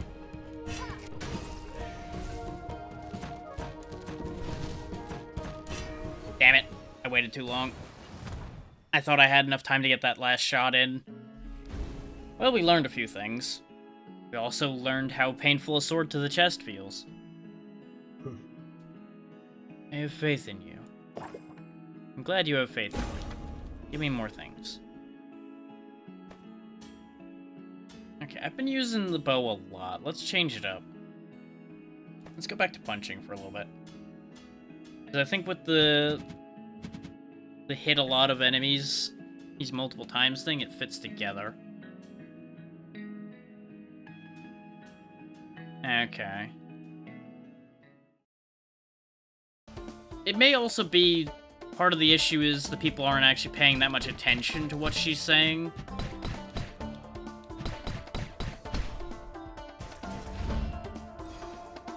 Well, without seeing it for myself, I don't know how to take that one.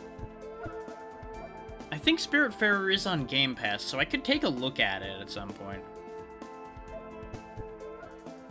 It resonating with you would definitely help you follow it better than most, probably.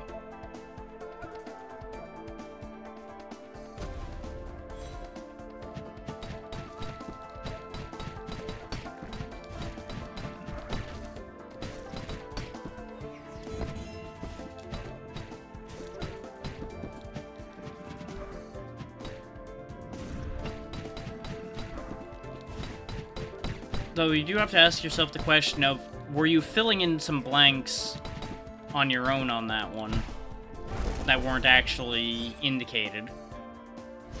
Because I've definitely caught myself doing that before, where I make an assumption based on my own background to fill in something that might not have actually been told to you. And right or wrong, it ends up being something to consider in how you perceive something as opposed to how everyone else will see it, for example.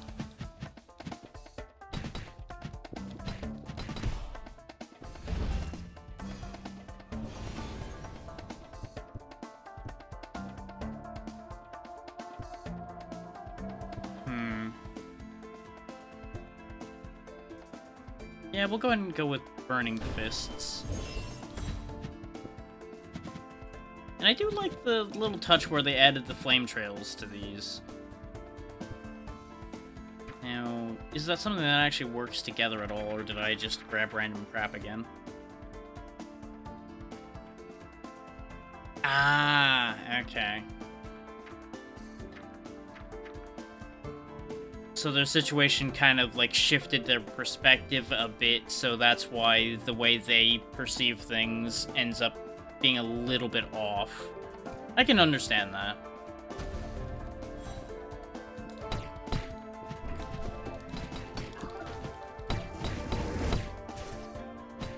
Because a slight change in perception can absolutely make everything you do seem just a beat or two off what everybody else would think.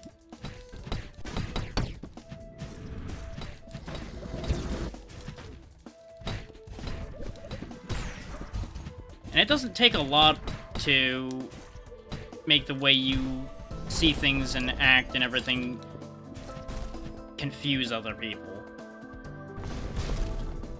Because as a species, we do kind of see what we want to see in a way. Or at the very least, we see what we expect to see.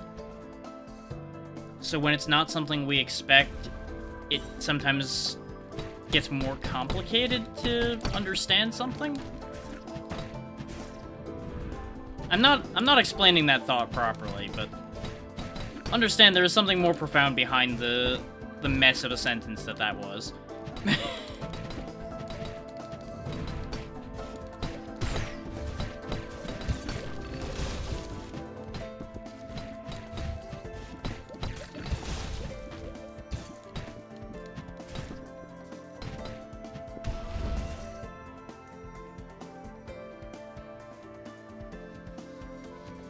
Right.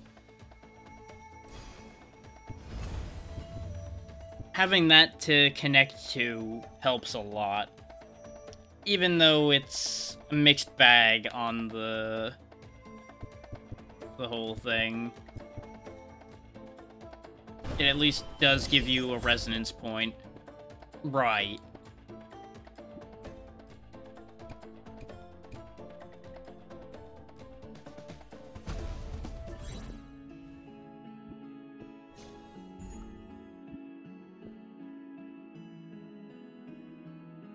This one's cheaper, but I've been really leaning into these a lot. But is there something that combines with what I just got?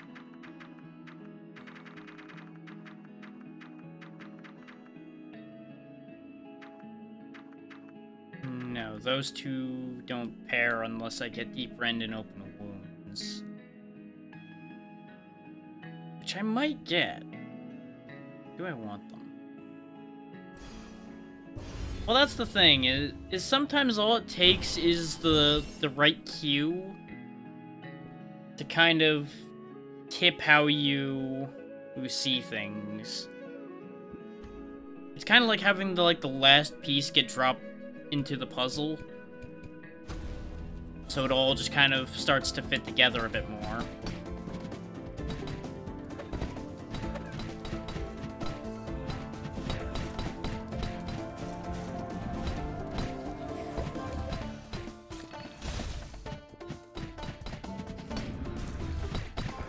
I've definitely learned a few things about myself and about life in general by realizing that sometimes I was just asking the wrong question, both of myself and in general.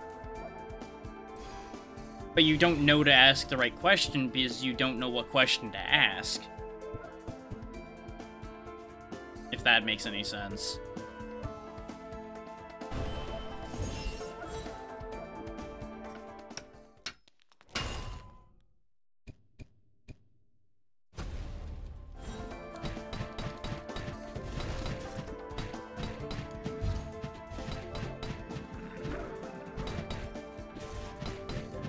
Well, yeah. There are some questions that you don't want to ask, but you might not have a choice but to ask at some point.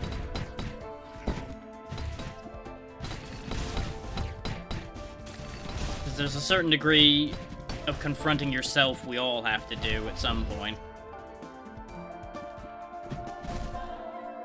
Confronting yourself about what varies greatly from person to person, but there's always a personal confrontation that has to happen for you to really realize things in some cases.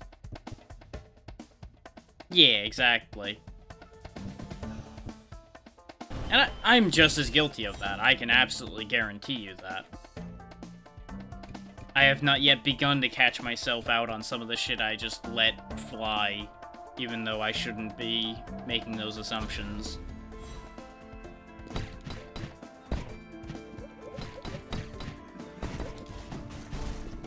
Like, I've got a long goddamn way to go about becoming a better person.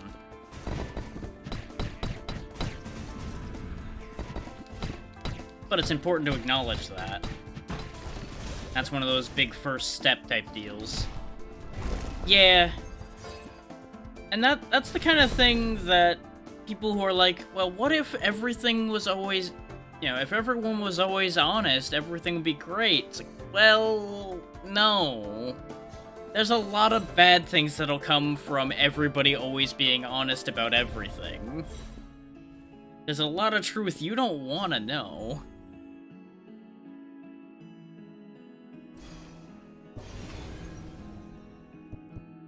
Is it important to know some of that? Yes. But I don't think a, like, universally always true situation would be good for anybody.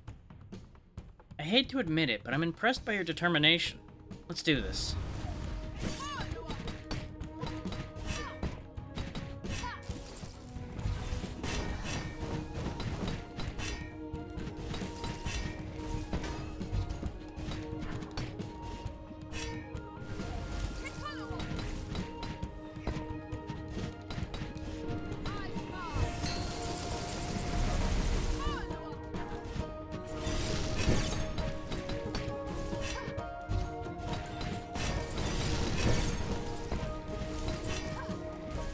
There's also the layer to consider of a lot of people will focus on the wrong things to try to avoid talking about the other ones. Yeah, exactly. Sometimes it's best to kind of cover the truth a little bit to deal with one truth at a time.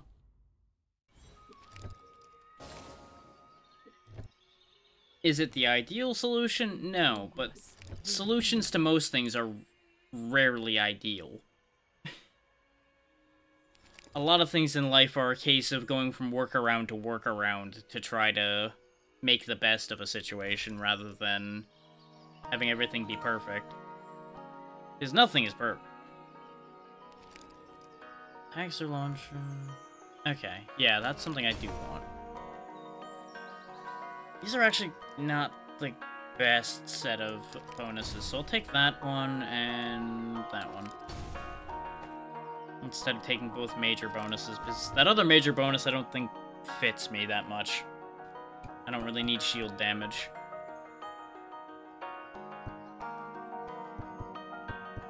I think I've got a couple synergies in play right now.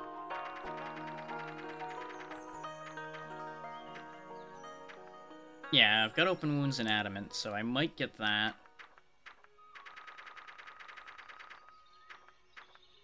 And I have the wrong thing from that one for this. Okay, I should have taken absolute magnitude, but I didn't have howling bolt either, so I need to get 2 to get that. Okay.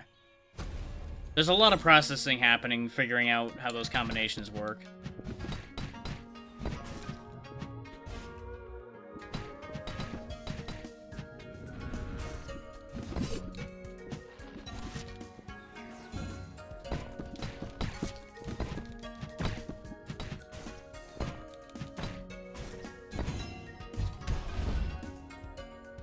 Go. Damn it, I didn't get the thing I wanted. I did, however, get a different thing I wanted. His twister is fun.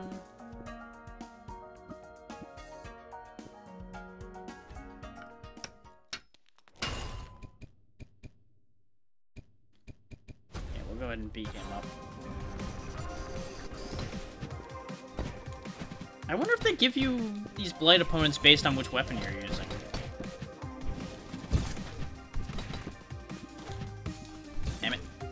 I was trying to be cheeky and I almost paid for it.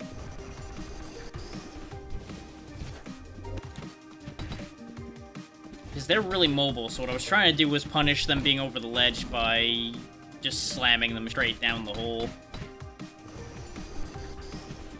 They didn't fall for it, though.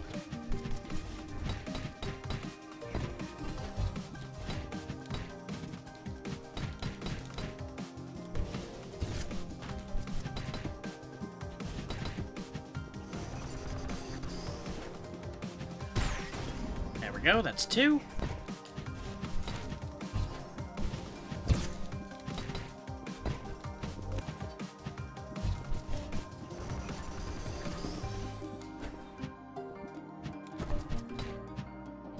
But yeah, something people need to consider when they go for the, well, everyone should always be honest thing is, what about this whole being honest with yourself issue you'll have to deal with? Like, that's one of the real scary ones with that. That I've noticed a lot of people that make that argument don't think about that one.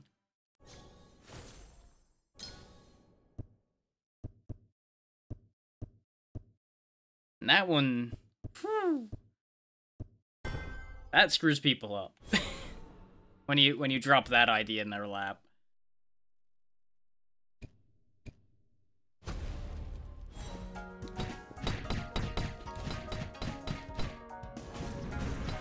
They should, yes. A lot of people don't, but...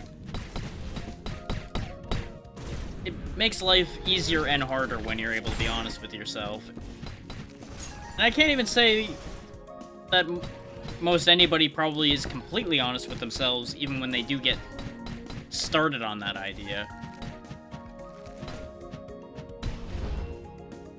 You know, bit by bit. Oh, there's Howling Bolt.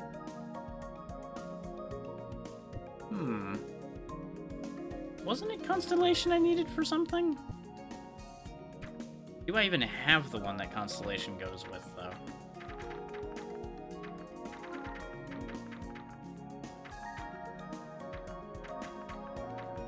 No, I need Aurora Borealis and Constellation for something. Okay.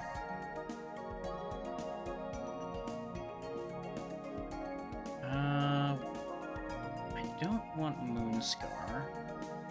I don't have something in Howling Bolt's spot, so I could try setting that one up. But I'm gonna take Moonsong.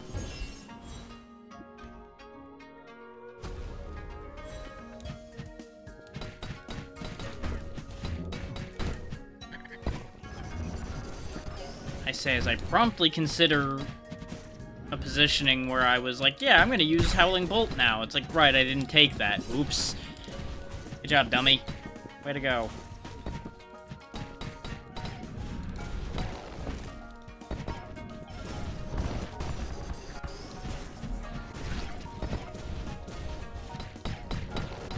Well, yeah. Is that they end up that way because they're rebelling so hard against what they're thinking, and then it projects out from them.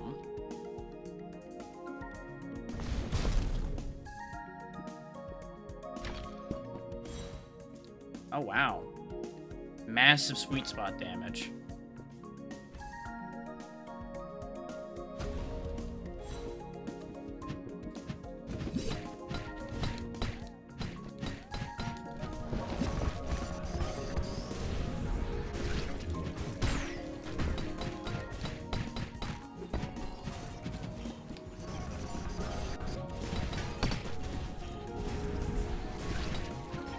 Well, we got saved with 1 hit point. Now to make the most of it.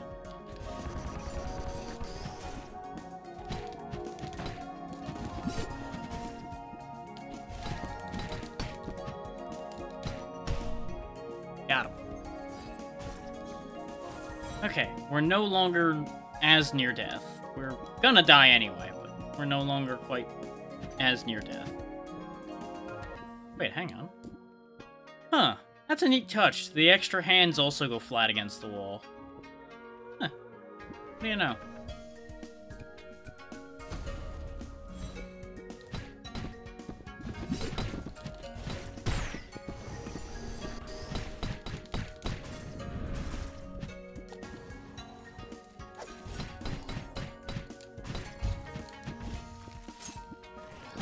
Yeah. That is always an option as well. It's not a matter of anything to do with you, it's a problem with themselves that makes you a problem to them.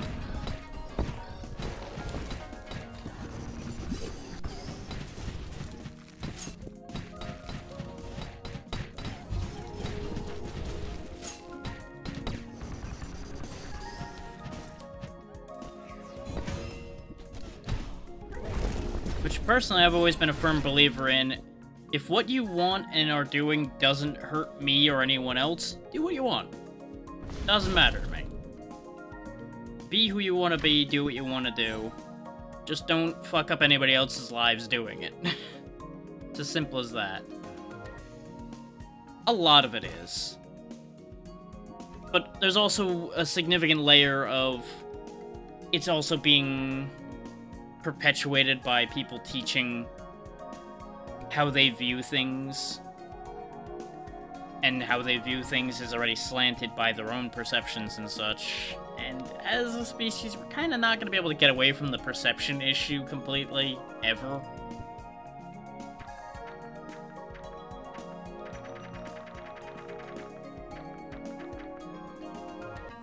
Yeah, I needed Moonsong and Howling Bolt for that, okay. So... That one's kind of dead-ending a little bit for me at the minute. Which, to a degree, you can also say that hate is a problem within oneself because they're allowing themselves to be that way to begin with, but that's a whole other thing than what you're saying.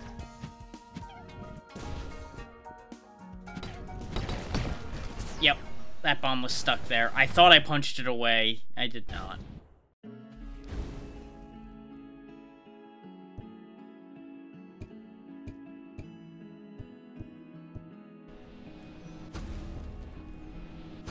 Okay, good. That does trigger getting his mask as well. Flame dances with newfound vigor. Thank you, Omen Forged. I bestow upon you this mask. It will keep you safe, even in dire situations. You are doing great. It pleases me to see your growth.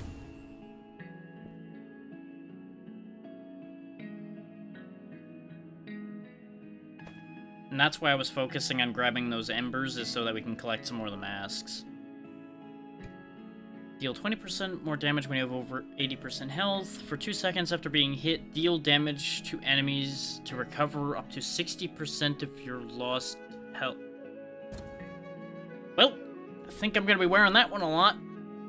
Yep, gonna be wearing that a lot. Yep. Yep.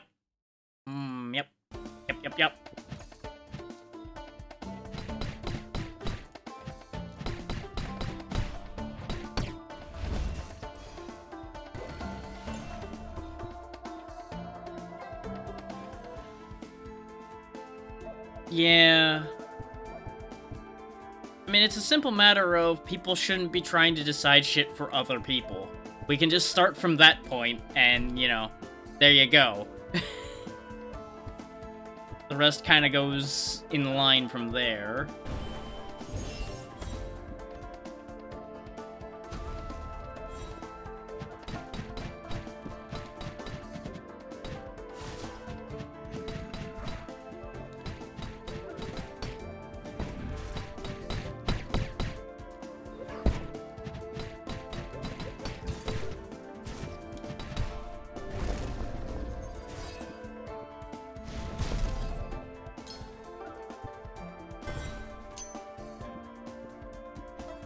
The thing is, a lot of people are willing to turn a blind eye to a lot of things, so why not just keep on doing that and just let people fucking do what they want instead of deciding to be an issue about that whole thing? Yeah. Especially if it happens early enough you aren't old enough to consent to begin with. So, that's a whole thing.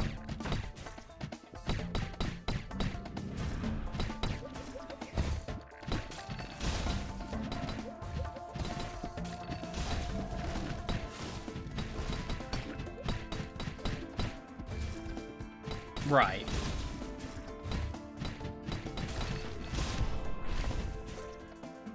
Which, admittedly, on a biological level, I would assume that is when it's easiest to make changes like that, but, you know, there's the whole consent issue we discussed already.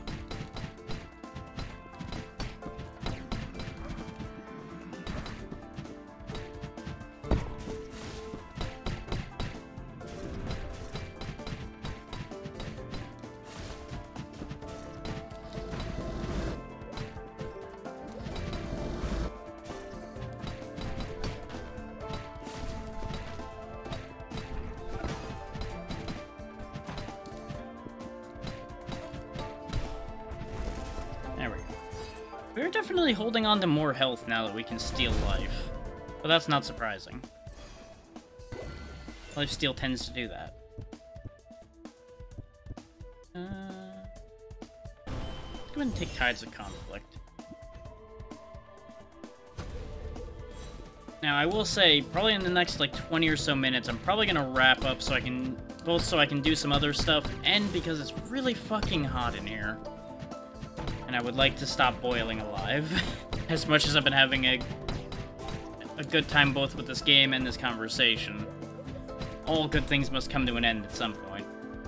And we can, of course, continue this conversation off-stream anyway.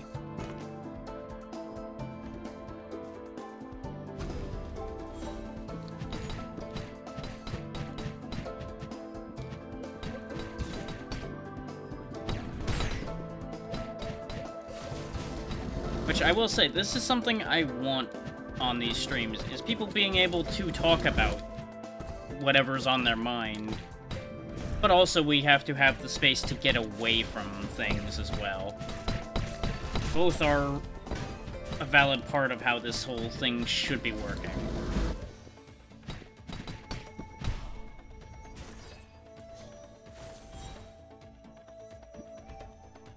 But I just want that to be clear that I do not judge unless you are a horrendous monster.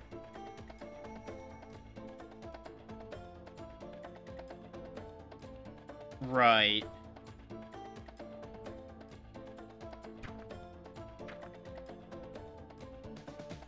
Because most likely that's the path of least resistance on that whole thing. Both for their assumption and for what they can do to change that.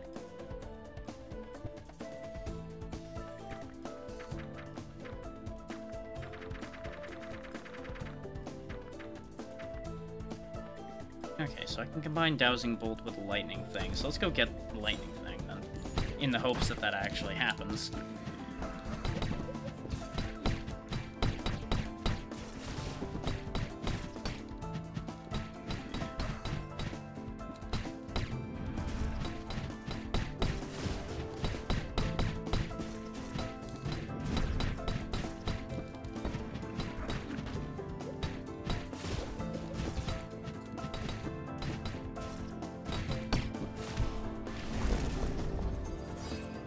Yeah, I mean, deep down to a degree, I think almost everyone wants the status quo because that's what's safe and easy.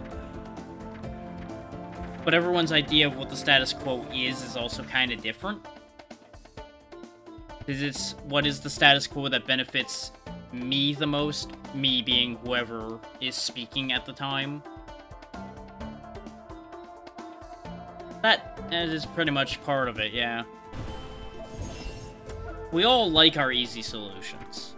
I don't think there's anyone that can say they don't prefer a nice, neat, easy solution when one is available. But we also all have to understand that the neat, easy solution is usually not the one that actually solves the problem. It just solves it enough that we don't need to deal with it anymore.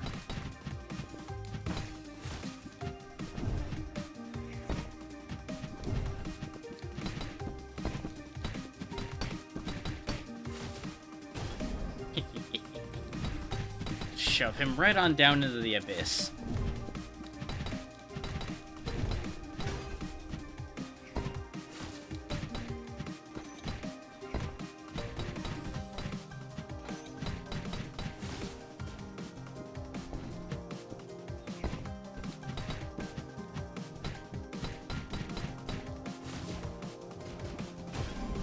Wow, that water move is fantastic for just destroying these guys, apparently. They just cannot make a move against it.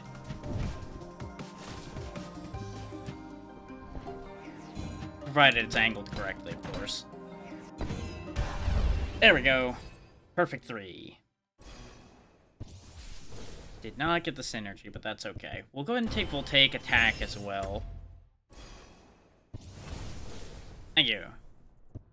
A lot of that was just kind of throwing things together and they were working out.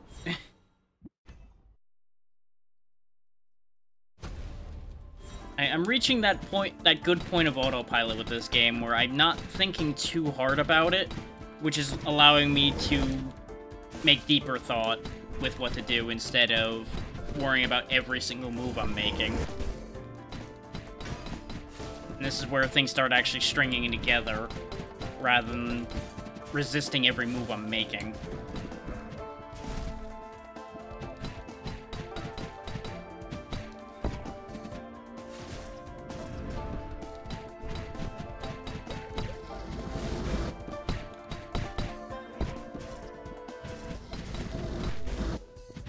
Fuck that one up a little bit. That's okay. Down he goes. Now we get another payout. It's kind of funny to think, we were having so much trouble getting even halfway up this path, and now without thinking about it, I'm here at the boss again. It's always a little wild to think about that. There we go, that's what I was looking for. I wanted to try Flaming Leap. And now we can get health as well. Nice. And we got an achievement for buying out the shop. Because we finally got to do that, because we actually wanted all three things for a change.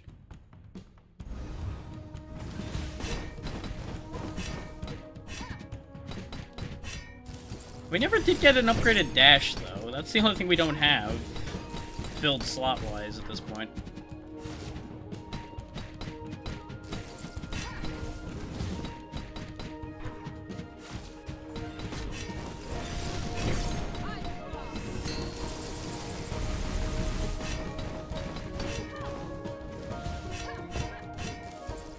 This lifesteal is so good. Lifesteal is basically immortality if I'm attacking fast enough. Absolutely. Probably not tonight, but I would definitely be up for that at some point.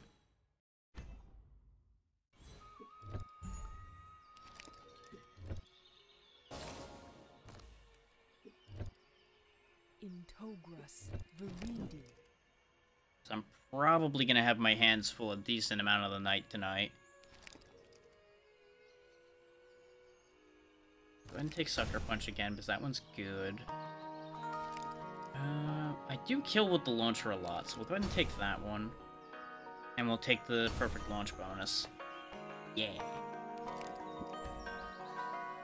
Okay. Works out nicely for both of us, then. I just always put that caveat out immediately, because you know how that goes. People are like, oh, you want to do a thing? Oh, you want to do it tonight? And it's like, well, hang on, you're getting ahead of yourself a little bit there. Just straight extra attack damage? Yes, please.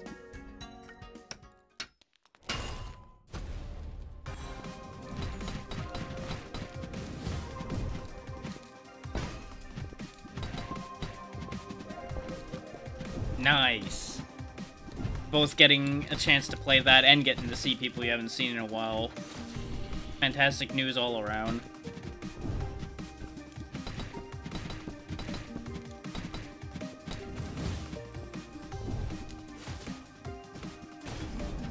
Haha, one down.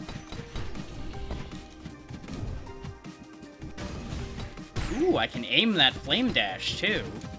Nice. Absolutely, yeah. I played it when I was first playing it. I played it a couple times on my own to make sure, like, I could keep up with unlocking things and things like that, since I wasn't always available when the group was able to play. But I wouldn't, like, seek that game out to play it by myself, particularly. I've got plenty of other card games to play that would feel better for me by myself. And it helps keep the game fresh for when you can play it with the group. There we go. So there was one or two characters I went and unlocked on my own because they were just such a ball ache to get to. Ah, okay. I haven't played in a while, but I would be willing to consider picking it back up again. I think I'm still missing an unlock or two.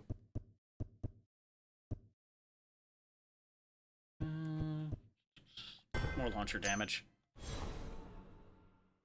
Absolutely.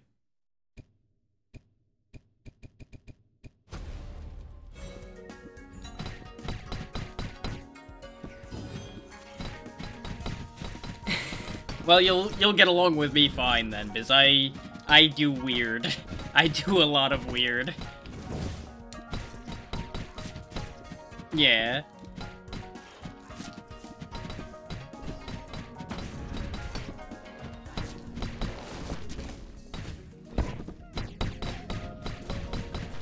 Like, I've turned the starting healer into an absolute monster DPS before, and I got some weird looks when we were first playing for that one, till I proved that it was very, very effective.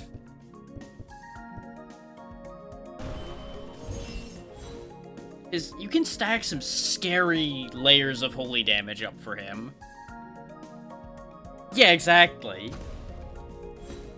No, he does decently with the right setup for healing. He's just a lot better as a holy damage murder machine.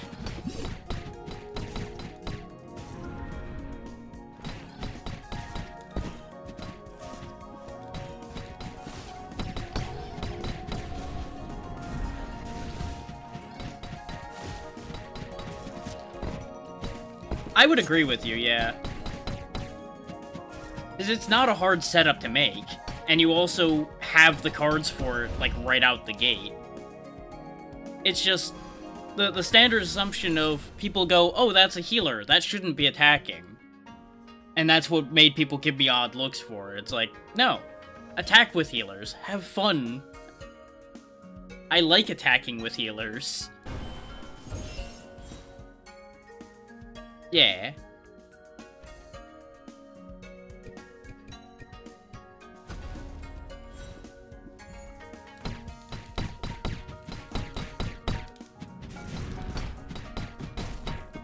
Like, back in my Heroes of the Storm days, some of my highest DPSs were with supports. Because people don't play defensively around a support. They're like, oh yeah, I can kill that, and then they get shredded. Use their assumptions against them. Yeah. Dodge tanking is a completely valid thing to do.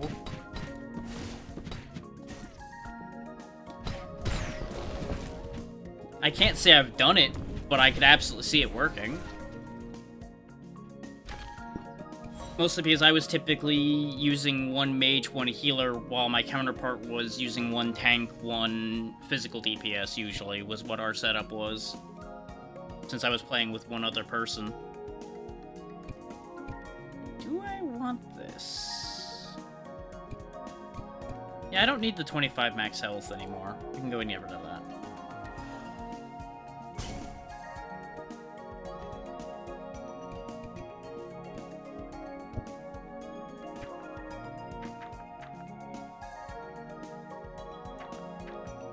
What was I looking for? Right, I wanted to see which of those three I should go for right now.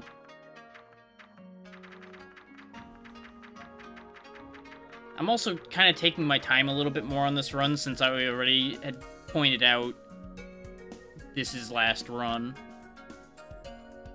Yeah. There's some very good synergy in there for that. Yeah.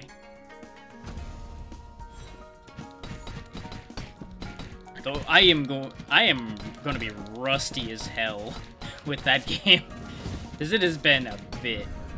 But I'm sure I'll pick it back up quick enough.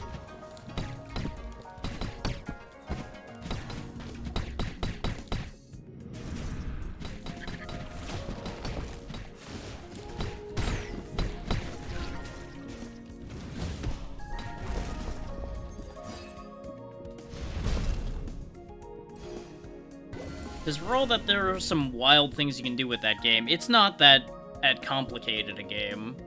Unless you really want to go absolutely insane deep with it.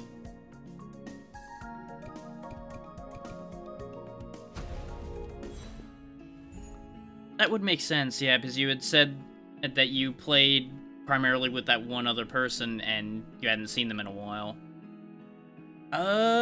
Honestly, I typically, if I had my choice, I probably would be using one of the physical DPSs and one of the mages. I enjoy the energy play with the mages a lot, but I also enjoy the card manipulation and such you get with the physical DPSs in a lot of cases out of that game. So I would actually be playing, like, the two middle characters if you were, like, going in particular order with that. But given the way our rotation usually went, I was usually putting together a support and a mage, carrying all of the magic side of things, which I'm also fine with doing. Because I enjoy the magic system in that game. Yeah. It gets so stupid good. It is disgusting. Like, my counterpart could not run herself out of energy. I was giving so much energy out that they could not play enough cards to run out of energy. It was so stupid. But it was beautiful. Because every now and then, as a joke, I would just start pouring all of the energy on one character just to see if they could ever manage to get rid of it. See, I didn't care for the pig that much. I saw the potential in him, but I just didn't care for the shield play that much. And Sanctify gets really good, but it just didn't, like, it didn't feel that exciting to me. It is busted strong, it's just not particularly exciting.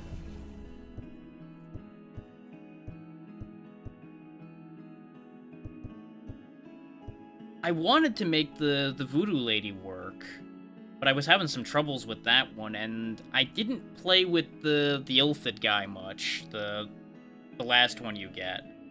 I wanted to play more with him, and then we just kind of stopped playing, so I didn't get that much time with him. Unlocking him was a ball ache. But I want to try what he does out more at some point. Yeah, we'll take the Epic Jaws. And we'll go and take the Epic Incandescence, too.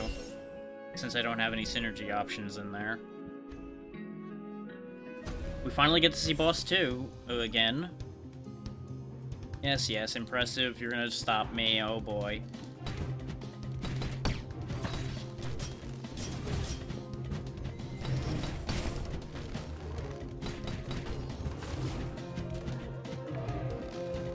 So I will say, they probably are gonna stop me. They're probably gonna kick my ass. See, that's what I was thinking with that, yeah, is that he could basically control the whole game if he really wanted to. And card manipulation's always been a fascinating mechanic set to me.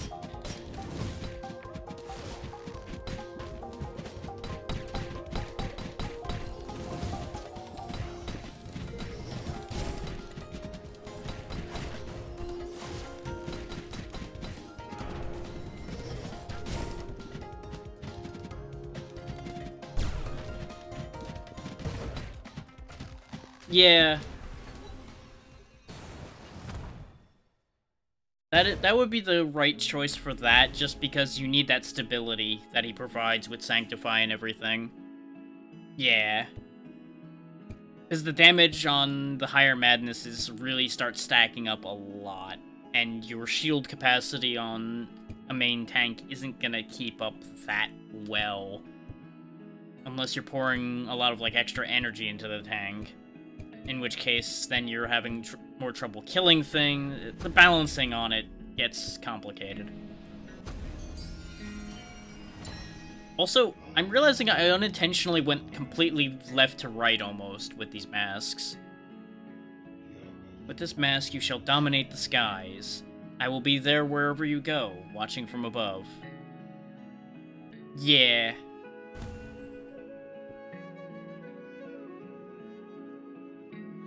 Which I will say, I never really played at the higher madnesses, because to a degree, it felt a lot less fun at that point because it just got to be a lot of sitting there min-maxing your way to victory to have the capacity to deal with it.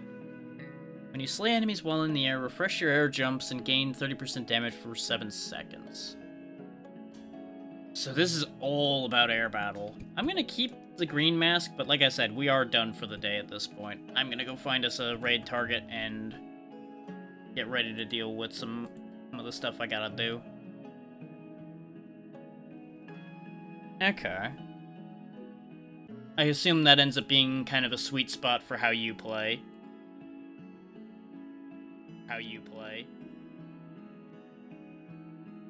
Okay.